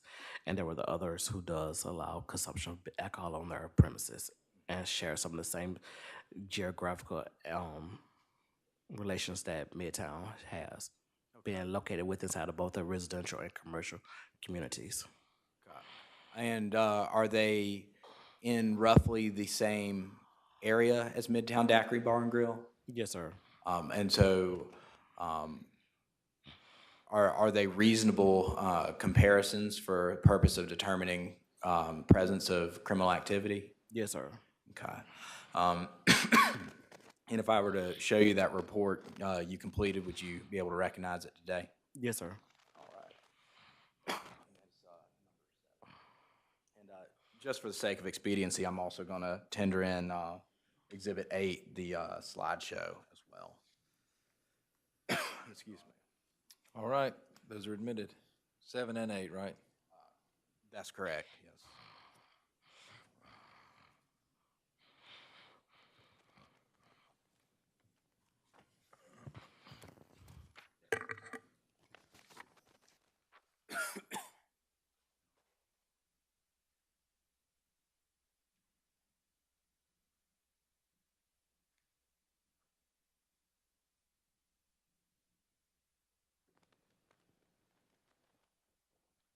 See. Did I hand you a copy of that Exhibit 7 earlier? 7 or 8? 7. If not, I can grab the one from evidence and let you borrow that. No, sorry, I don't have it.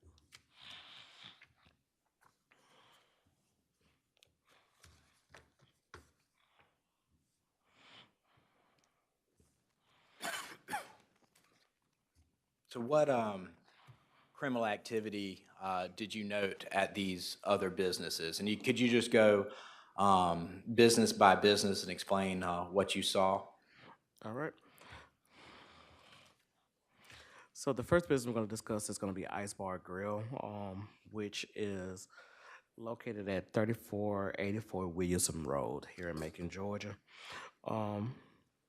Ice Bar and Grill, they had one incident, which was a fraudulent use of a credit card in which someone is accused of using a credit card as location without authorization. Any violent offenses? No, sir. All right, and you can go to the next one. The next one is going to be Top Line Spirits, which is located at 3714 Eisenhower Parkway here in Macon, Georgia.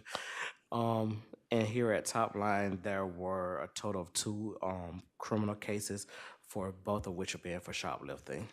Okay. All right, and again, were those violent offenses? No, sir. Okay.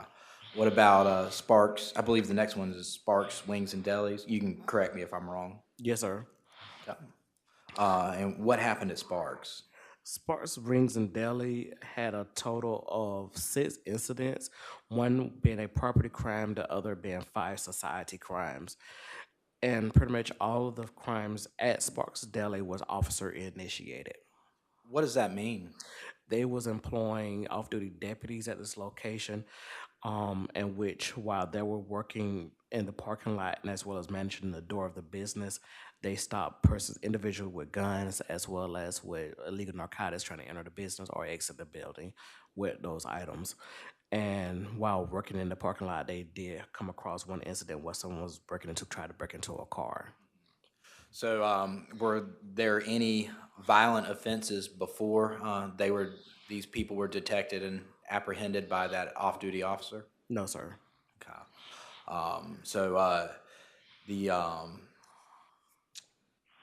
If that off-duty officer had not been present, would there be similar issues in your professional opinions with Sparks Wings and Deli as there would be at Midtown Daiquiri Bar and Grill? It could very well possibly be. And why do you say that? Those officers who was working at the location prevented those crimes and recognized something was amiss before, so they stopped it before it could happen and taking those people into custody.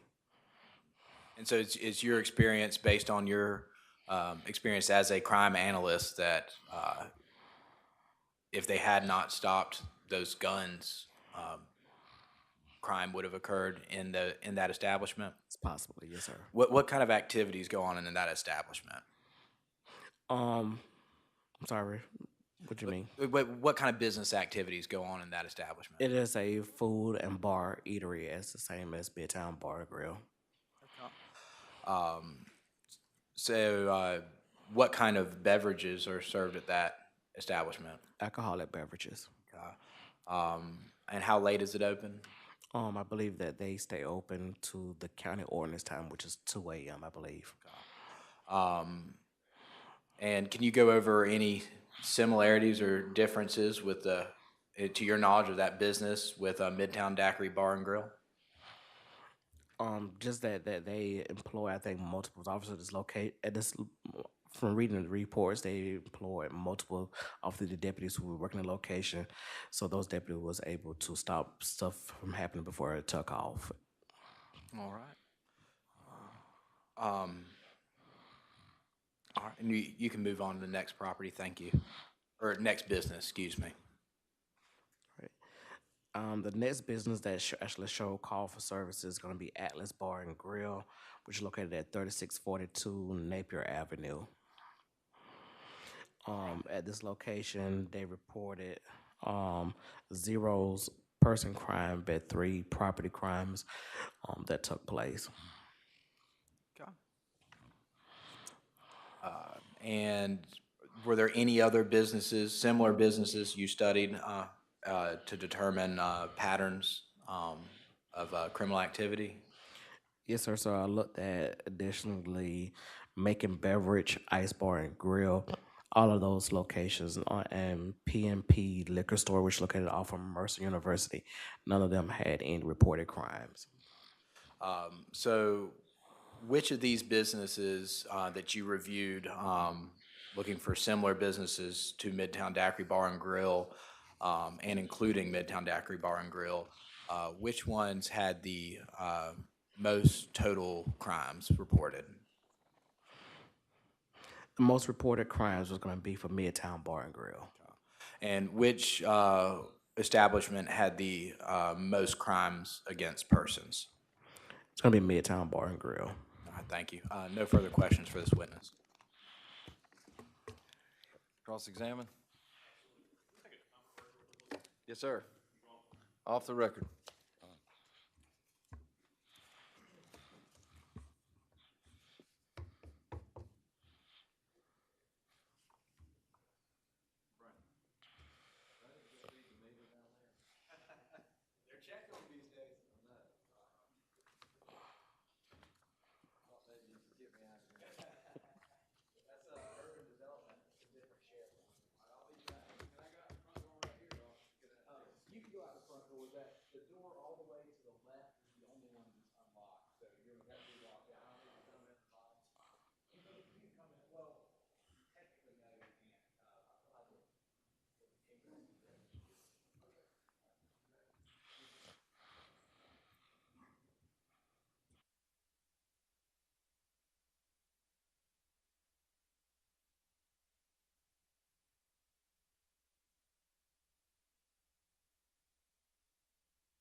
So y'all just let me know when you're ready. I'm ready whenever, but I don't know if we're still waiting on folks. Yeah, just let me know.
All right, back on the record.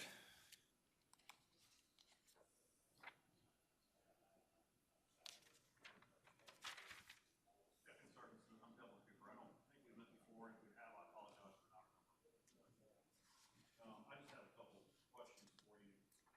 First, are you from Macon? And so, I wonder if these are, those may not have been on. And so, you're familiar with the Bloomfield area generally, right? Yeah, that mic's not working, is it?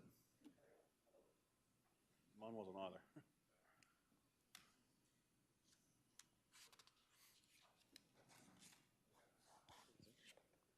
Yes, sir. I'm familiar with it. I actually started when I first started off as a patrolman. That was my first assigned area. When was that? 2010 to 2013. So you know from your experience in Macon that Bloomfield was an area that was developed roughly in the late 1960s, early 1970s, right? Yes, sir. And it was originally a middle-class neighborhood, right? Yes, sir. A lot of people who worked on Robbins Air Force Base lived there and commuted down the interstate, right? Yes, sir. And also Brown and Williams. And it's an area that since the 1960s and 70s has been in decline. Yes, sir. And there are a lot of businesses in decline there, Yes, right? sir. And compared to some parts of Macon, it has a relatively high crime rate, right? Yes, sir. And that's been true since you were a patrol officer. Yes, sir. And before the opening, I'm going to start with Exhibit 8. You had some statistics that are on page 2 of the hard copy, which is where I want to go. Okay. Do you have a copy? Or? I have it. I cleaned up. Okay.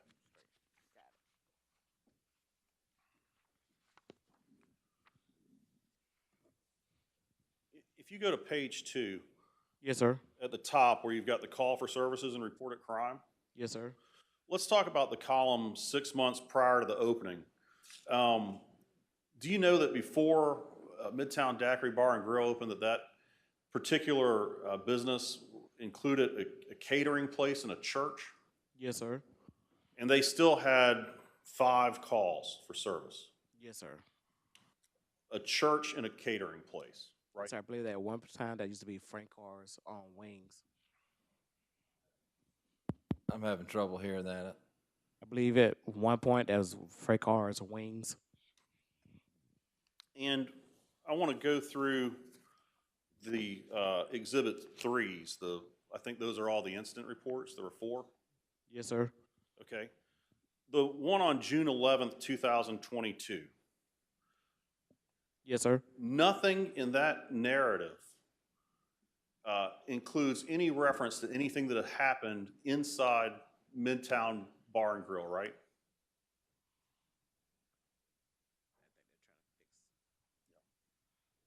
Testing. Awesome. So my question was, if you look at the narrative for that incident report, nothing about that indicates that anything between these 2 people in this domestic dispute occurred inside the business, right? That is correct, sir. It did not even occur in the parking lot outside of their private car.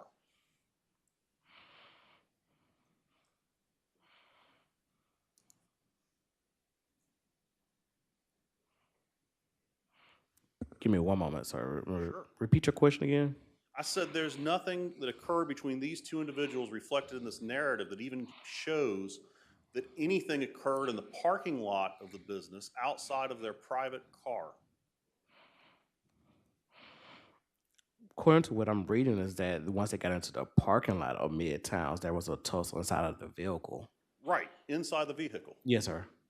And then the complainant said that the other person threw a bottle in her car Yes, sir. and damaged her radio and took her phone. Right? Yes, sir. And then he took her phone and he broke it into pieces and took out $300 in cash, right? Yes, sir. Then the complainant then stated he finally got out and she drove off. Yes, The sir. report. And if you look at the report for October 1st, Yes, sir.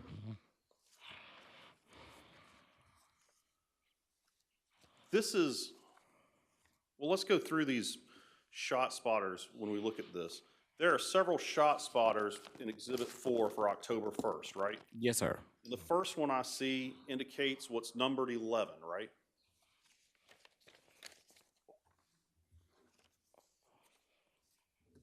It's for October 1st, 2022 at, it looks like 12 seconds after midnight, perhaps. Yes, sir. 11 rounds. Okay. It's the first one of Exhibit 4. And let me ask you this question while we're looking at it before I get into what my real questions are about it. On all of these shot spotter reports, there are numbers. Do those correspond to the numbers on the 400-meter circle on the top of page 3? Yes, sir. Those are the ones that is directly inside of that circle, sir. Okay. And so the numbers correspond between the diagrams. So the number 11 on the first page of Exhibit 4 would be the number 11 on the top of page 3 of Exhibit 8. Yes, sir. Okay. And the number 11 on the first page of Exhibit 4, that's listed at 4356 Log Cabin Drive, right? Yes, sir. That is not the subject property, correct? Yes, sir. And there are 10 shots listed on the second page, and those all pertain to the same incident, right? Yes, sir. And there's nothing that suggests that those occurred at the subject property, right? Actually, I want to say that one does say it's at 4376 Log Cabin Drive. No, I'm still looking at 4356. Which one are you looking at, sir? I'm looking at 4356. So All is this only, does this pertain only to number 11 here? I'm sorry. On page 2? Page 2, I'm sorry. Yes, sir. Okay. All right. Go ahead. I'm sorry. That's still the one that says rounds. At 4356. Bet, would you like for me to give you more detailed analysis about this? No, my question is very simple. There's nothing in your data that suggests that this occurred at the bar, right? Actually, it does, sir, with the police reports to coincide. Just because it says 4356, sir, that's what it's the triangulation. The system is given the closest address that it can recognize based off of the pinging. Just because it may not say 4376, that is the closest address, but we all know that the incident occurred at 4376 Log Cabin Drive. Well, then you have a report for 4376 Log Cabin Drive. Yes, sir. So what you're looking at, sir, the way the ShotSpotter system works, sir, the system is always listening for 1.5 seconds. If it does not hear gunfire in 1.5 seconds, it deletes that audio recording. When it finally does detect gunfire incidents, sir, it starts recording, and it records up until 5 seconds after the incident, after the gunfire incident stops. So what you're seeing, even though there are multiple incident lead summaries, it's all going to be the same incident. There was a break in the gunfire. So these two reports that look as if they're two different reports, you're saying this is the same incident? Yes, sir. And the same incident picked up by the ShotSpotter system for which this address sits beyond the range that it can accurately detect? Yes, sir. And things could be closer or they could be further away, right? Yes, sir. And so there's one police report for October 1st, but you're saying that although pages 1 through 4 and, excuse me, I'll refer to the numbers at the bottom. Bait stamps pages 24 through 27 and 19 through 23, although this is presented as two reports, this is the same incident. Yes, sir. And in that incident, the police report doesn't actually conclude that anybody witnessed any shots on the premises, right?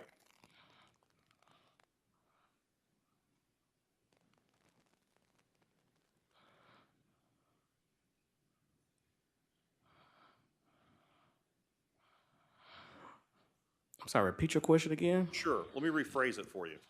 If you look at the police narrative, there's a car on the premises that ends up with bullet holes in it, right? Yes, sir. There's nothing that shows a witness, testimony, a suggestion that the shooter was on this property, right? Outside of the 911 call where the person says that it's 4376 Log Cabin Drive at Midtown? Right. There's nothing on this paper. Show me one word on this paper where a witness says that there was a shooter on the premises.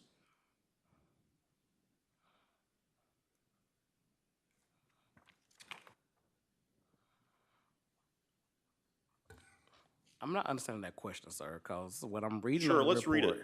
First, on October 1st, 2022, I, Deputy Pettigrew, was dispatched to the address of 4376 Log Cabin Drive in reference to shots fired, right? I read that correctly? Yes, sir.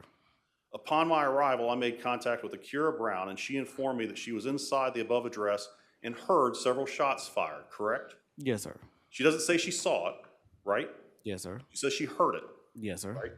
Shortly after hearing the shots, a person came to her and advised her that her car had been shot up, right? Yes, sir. But that person doesn't say, I saw this individual pull out a handgun and shoot my car, does she? No, sir. I made contact with the employees and a case card was given to the manager with my email so the camera can be sent to me to be reviewed. You see that? Yes, sir. This incident is still under investigation as new developing information will be given to me in reference to this case, right? Yes, sir. There's no additional page that says that when they reviewed the video information, it showed a shooter in the parking lot, right? Not that I know of, sir. And you're the records custodian, correct? All right, and this is according to this is an ongoing investigation, sir. Right. So you're telling me that in the past, since October 1st, 2022, nobody's reviewed the video and written a supplemental report? That information was not inside our record system, sir. Some deputies or investigators keep their files on the computer. Okay. Until the case is complete. You're aware of no one who's reviewed the video and seen the shooter in the parking lot, right? Unknown to me at this moment, sir. Correct. Now, let's go back to Exhibit 4. I want to go to what's marked at the bottom as pages 28, 29, and 30 and 31. And it's got the number 2. Said Exhibit 4. Yes.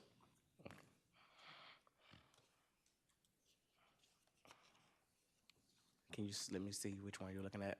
Sure, it's number 2 is the circle.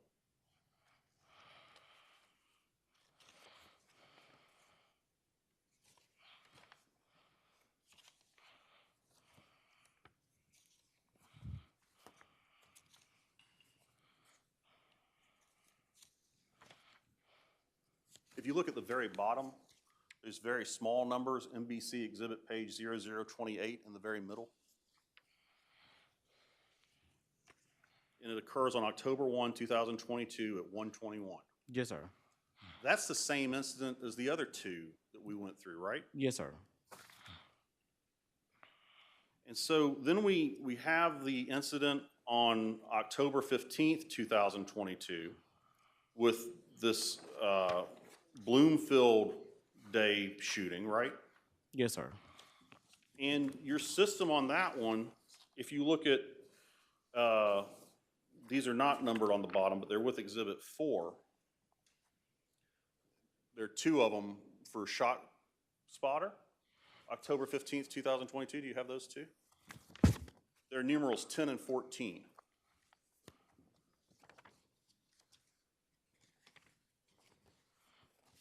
I'm sorry, they're 2 separate ones. One's October 15th and one's December 31st. First, I got October the 15th.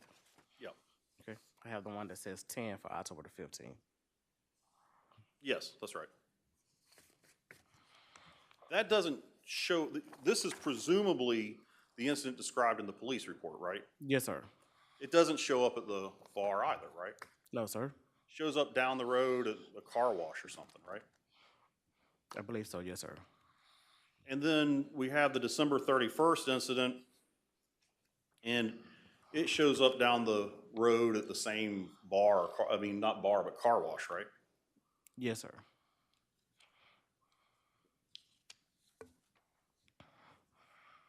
Now, let's go to Exhibit 5. This is the 100 yards from 4376 Log Cabin Drive report. Okay. Yes, sir. This shows every reported 911 call and criminal case for 100 yards from the subject address, right? Yes, sir.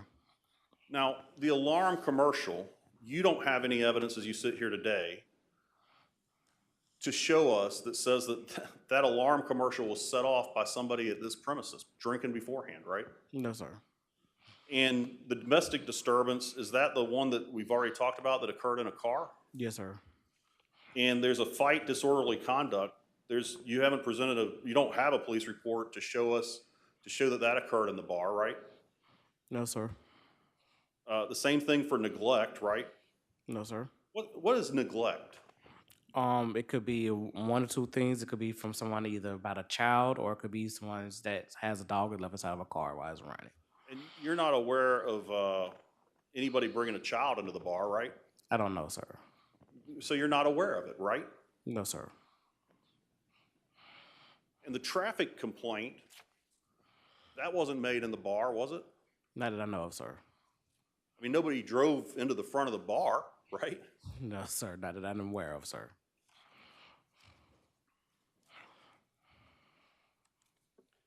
And the larger report that's Exhibit 6, it shows all the crime, I guess, 3 years before and 3 years after the opening, right? Yes, sir. But not all of those crimes are attributable to this location and its business, right? Because the ones before it opened, those are attributable to a catering place and a church, right? Yes, sir.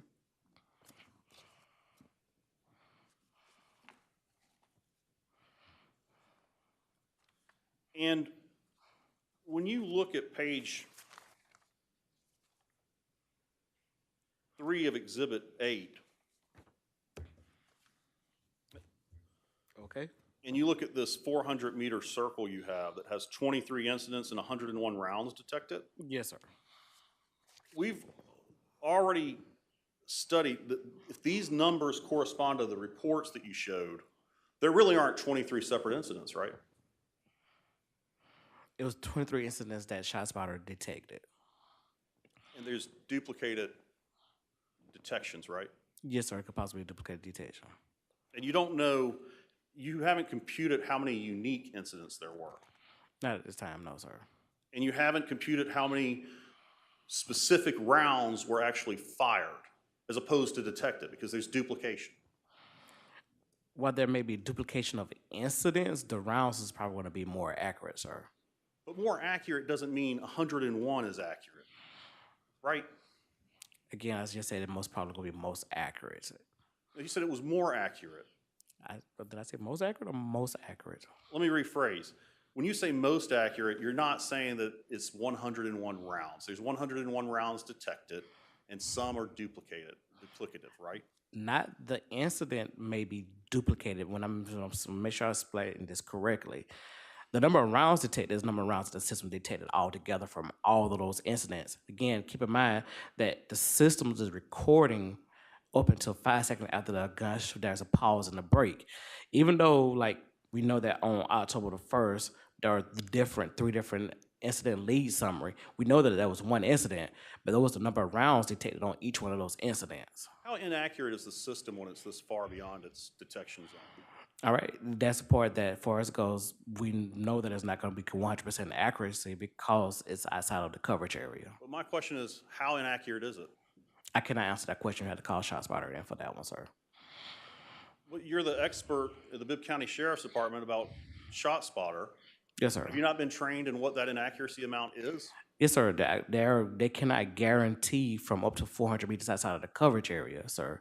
So that the information, we can use it as reliable information to help maintain a game plan for how to detect where crimes are occurring outside of the coverage area. In this incident, you can see that we have detected that there are incidents that took place at 437 which puts us in the general area of where the ShotSpotter is detected in that, sir. Is it 80% as accurate? I cannot answer that question, sir. Is it 60%? Again, I just advise you I can answer that question, sir. If you go to the final page of Exhibit 8, Midtown versus related businesses. Yes, sir. You know that Atlas Bar and Grill is closed, don't you? Okay. At the time that when I provided this data, the information was based off of whenever those business licenses were still showing applicable in our system, sir. Right, but you know it's closed. It's been closed for some portion of the time that you're reporting, right? Okay. Again, I did 6 months comparison around the 2-mile radius, sir. You know Ice Bar and Grill is closed, right? I believe that they are still open, sir. Well, they open now for specific events. They're not open every day. They're not open every weekend, right? Okay, but does that mean that they are closed then, since you said that it's closed? Well, you would expect less crime at a location when you can't enter the doors, right? Possibly, sir. And you know that's actually where people used to go to celebrate Bloomfield Day, right? I'm not familiar with that, sir.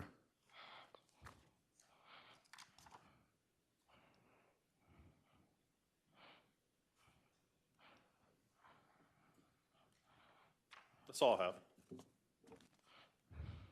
Thank you, sir. Any redirect?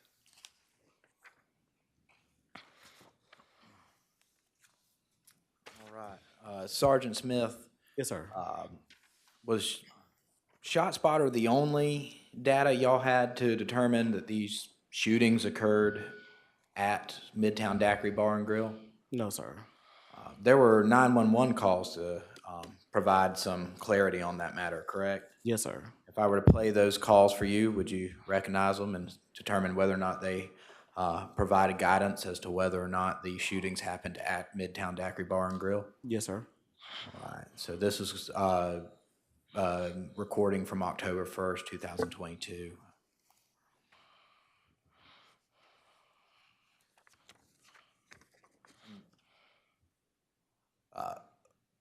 Public relations, may I have volume on my computer?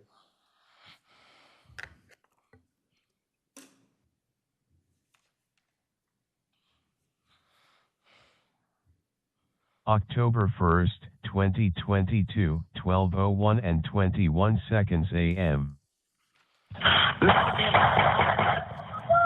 Oh, shit. Oh, shit. Please, God, please be with me. God, please. Hello? Hello, what is that? They shoot at Midtown. Come on. Please, police. There's so many shots at Midtown. Please. Anyone's been shot, ma'am? I don't know. I'm behind in the bushes. Come on. We in the bushes. Did you hear anything in that recording that gave you any guidance as to where that shooting happened? Yes, sir. What did you hear? The person screaming, "Oh God!" They shooting up at Midtown. Thank you. Let's see. All right.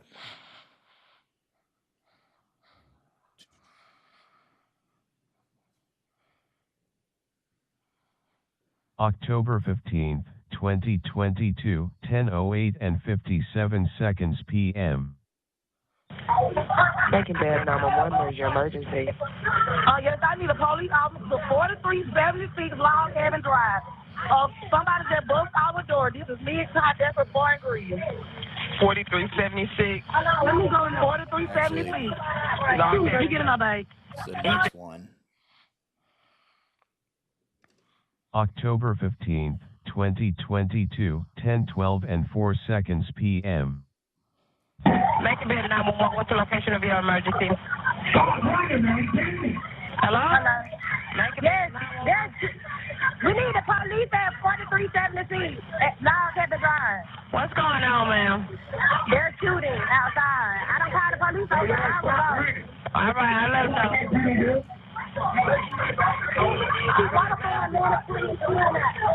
Do you think who's shooting?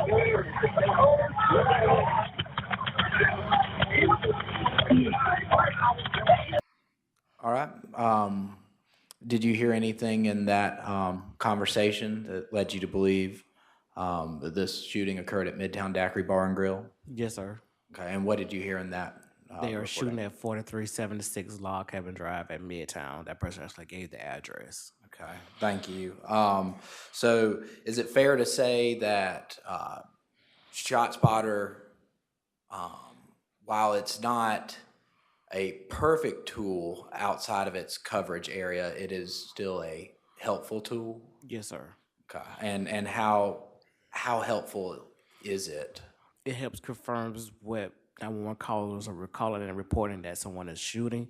It also helps guides law enforcement to knowing that there's possible physical evidence to collect there, and also maybe people who may be injured or in need of medical help. Okay. And also, Special Master, I would like to tender into the record these 911 calls. I don't know how much the audio was picked up, but I could maybe get you a thumb drive with that information. I think that would be helpful. You have any objection to that? No, I assume they've been admitted with the ShotSpotter reports. Okay. Yeah, if you would just, I think, put that on a thumb drive, that'd work best, and we can get, well, I'll let y'all work with the court reporter on how to make that part of the official record, but definitely get me a copy as well. All right, will do. Let's see. All right, I think that's all my questions for this witness. All right. Any other witnesses or evidence? No other witnesses or evidence. Special Master, county rests. Yes, sir. All right, rebuttal any? Okay. All right, so the applicant has the right to open and close. You can, however you want to do it, it's up to you. All right. So Frank, you ready to roll? You need 5 minutes. And let me put on the record again, just to, y'all help me out here. I'm trying to find facts, and you need to tell me what you want me to find, and I will determine whether I will or not. But just let me know, give me good direction on what you want me to find. And that's correct. And my intention, honestly, I have written down enumerations here, and so I'm going to more or less read my enumerations onto the record for your review when you make your final determination. All right. And so the findings of fact that I wish the Special Master to find in this matter are that, number one, the law enforcement, being the Bibb County Sheriff's Office, received at least 18 emergency calls in 2022. regarding Midtown Daiquiri Bar and Grill at 4376 Log Cabin Drive, the business location. The Midtown Daiquiri Bar and Grill had more crimes against persons than any other similarly situated business in the area. Let's see, on June 11th, 2022, Audrey Lawson was a victim of vandalism and theft at Midtown Daiquiri Bar and Grill. And not by an agent of Midtown Daiquiri Bar and Grill. I'm not going to assert that, but that it happened at that location. On October 1st, 2022, there was a parking lot.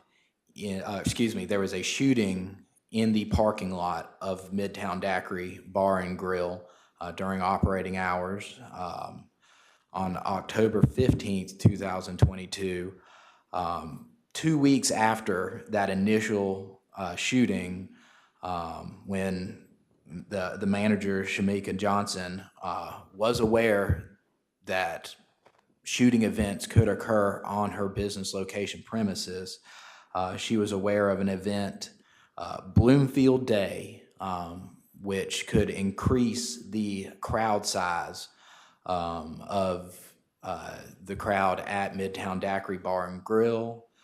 To that end, she hired one extra security personnel for that day, and that insufficient crowd control actions were taken by Midtown Daiquiri Bar and Grill and its agents to control the crowd before the shooting occurred in the parking lot at 12:01 a.m.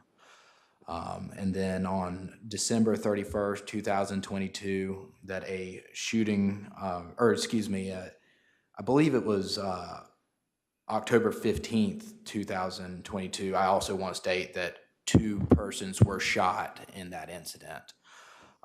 And then go to my next enumeration. I'm not even going to say the numbers at this point. I'll just say next enumeration in case I adjust on the fly. But that is, there was a shooting event on December 31st, 2022, which resulted in a man being shot and emergency medical services needing to respond at the scene at Midtown Daiquiri Bar and Grill. And the shooter was someone who had engaged had been in and out of the bar multiple times. At one point had said, "Let's get out of here," and ran out. And that's indicated in the case report. And then came back and shot up Midtown Daiquiri Bar and Grill later that evening. Next enumeration, the calls for service at Midtown Daiquiri Bar and Grill. Before it opened, there were 5. The 6 months before it opened, there were 5. In the 6 months after Midtown Daiquiri Bar and Grill opened, there were 23. And in the 6 months before January 30th, 2023, there were 12 calls for service. And in the 141 days after January 30th, 2023, there were 3 calls for service. And in the surrounding area on those same time periods, there was 4 before opening in the 6 months before opening, 6 in the 6 months after opening, and then in the 6 months before the January 30th date, there were 11 calls for service, and the 141 days after, there were 6 calls for service. And in as far as reported crime goes in the vicinity of Midtown Daiquiri Bar and Grill, in the 6 months prior to it opening, within 100 yards, there was 0 reported crime. In the 6 months after it opened, there were 2 reported crimes. And in the 6 months before January 30th, 2023, there were 8 total reported crimes. 7 of those crimes were against persons. And in the 141 days after, January 30th, there were 0. Let's see, The shootings occurred, I would say the shootings, I mean the 3 shootings on October 1st, 2022, October 15th, 2022, and December 31st, 2022.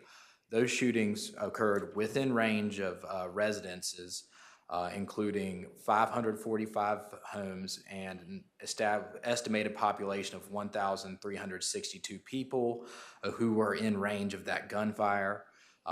The persons who live within that range, their lives were put in danger by those shooting incidents.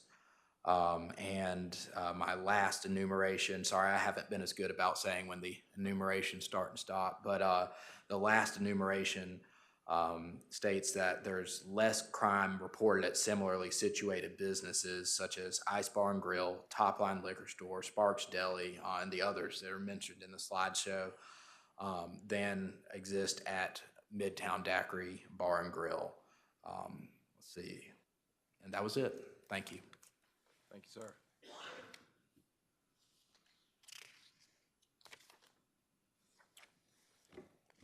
Well, I don't think the measure that needs to be considered is whether or not this is a less safe or more safe establishment than some of the other ones in an arbitrarily drawn radius. I think the question is within Macon-Bibb County,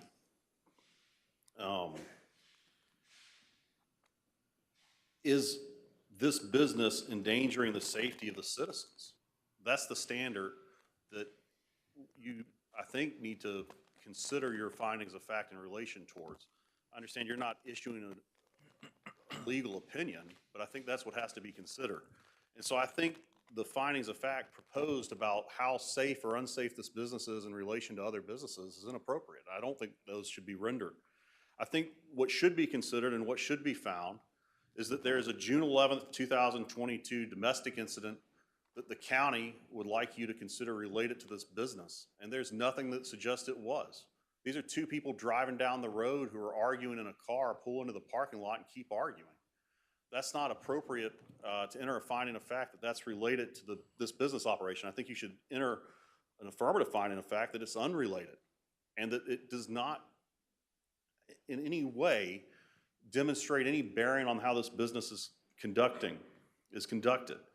I think the October 1st shooting you should find is unrelated to the business's operations, and there's nothing to suggest that there's anything that Midtown Daiquiri Bar and Grill could have done to reduce the likelihood that it would have occurred.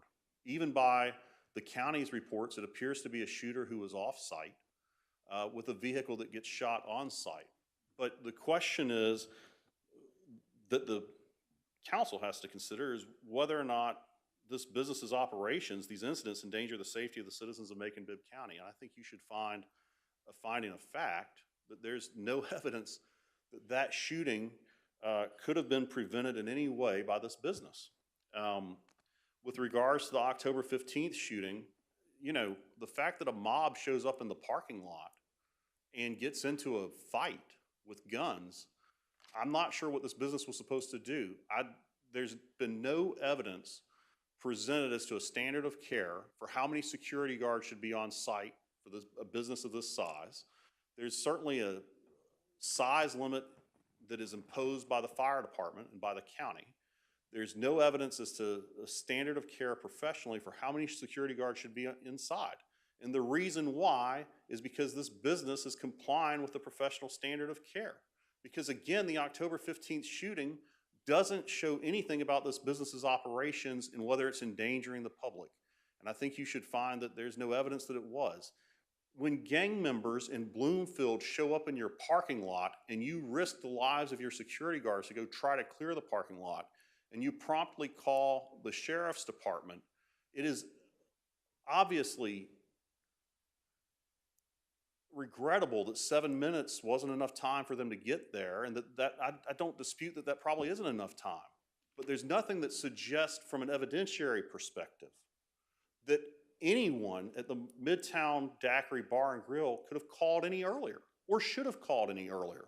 And that's an issue. There, as you know, there are people who you can have as expert witnesses come testify about that standard of care. That wasn't presented. There are security experts. I've employed them before. And I don't think it is proper to enter a finding of fact that they've in any way breached their duty, even on October 15th, because they did not have enough security guards. There's no evidence from which you can determine that.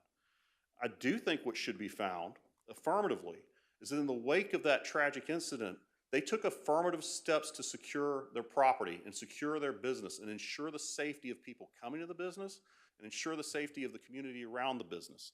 They already had 6 video cameras. They installed 2 more. There are no dead spots around the building or in the building anymore. They hired an off-duty sheriff's deputy, and he testified that while he hasn't been there every Friday and Saturday since, they have had an off-duty deputy there every Friday and Saturday since. So he's obviously helped them arrange that.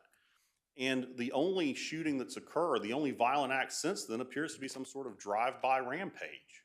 And that's regrettable, but there's been no evidence, again, that anything occurred inside the business or on its property that led to that shooting specifically. And I think you should find that there is nothing they could have done to prevent a drive-by shooting.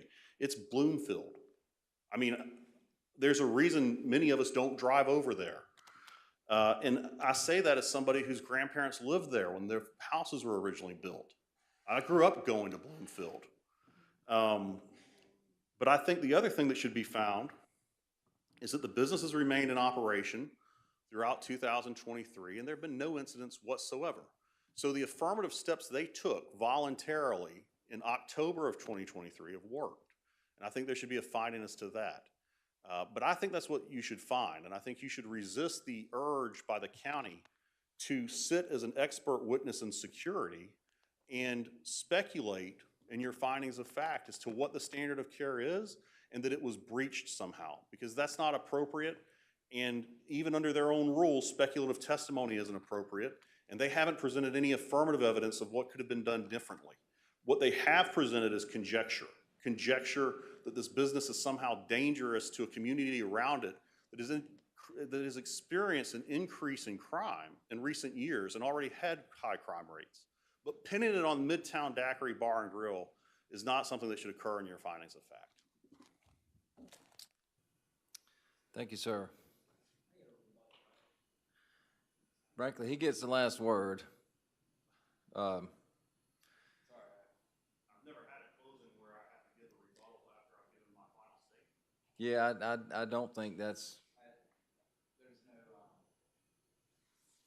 reclosing of these. Let me check the rules.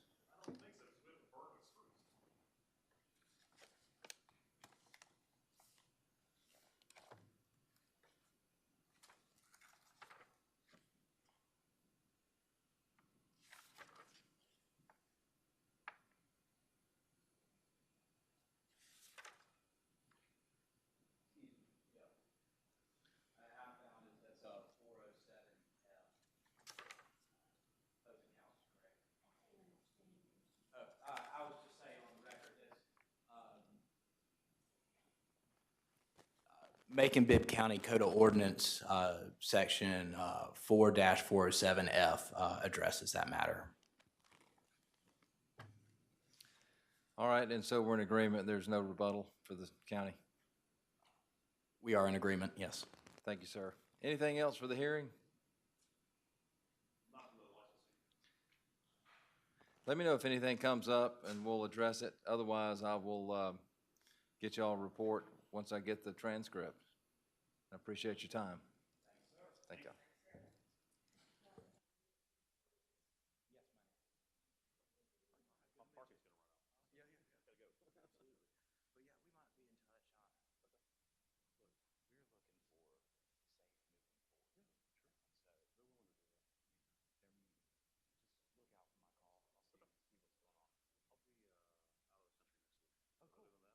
Well, it's going to take like 5 or 6 weeks anyway. So yeah, enjoy your trip.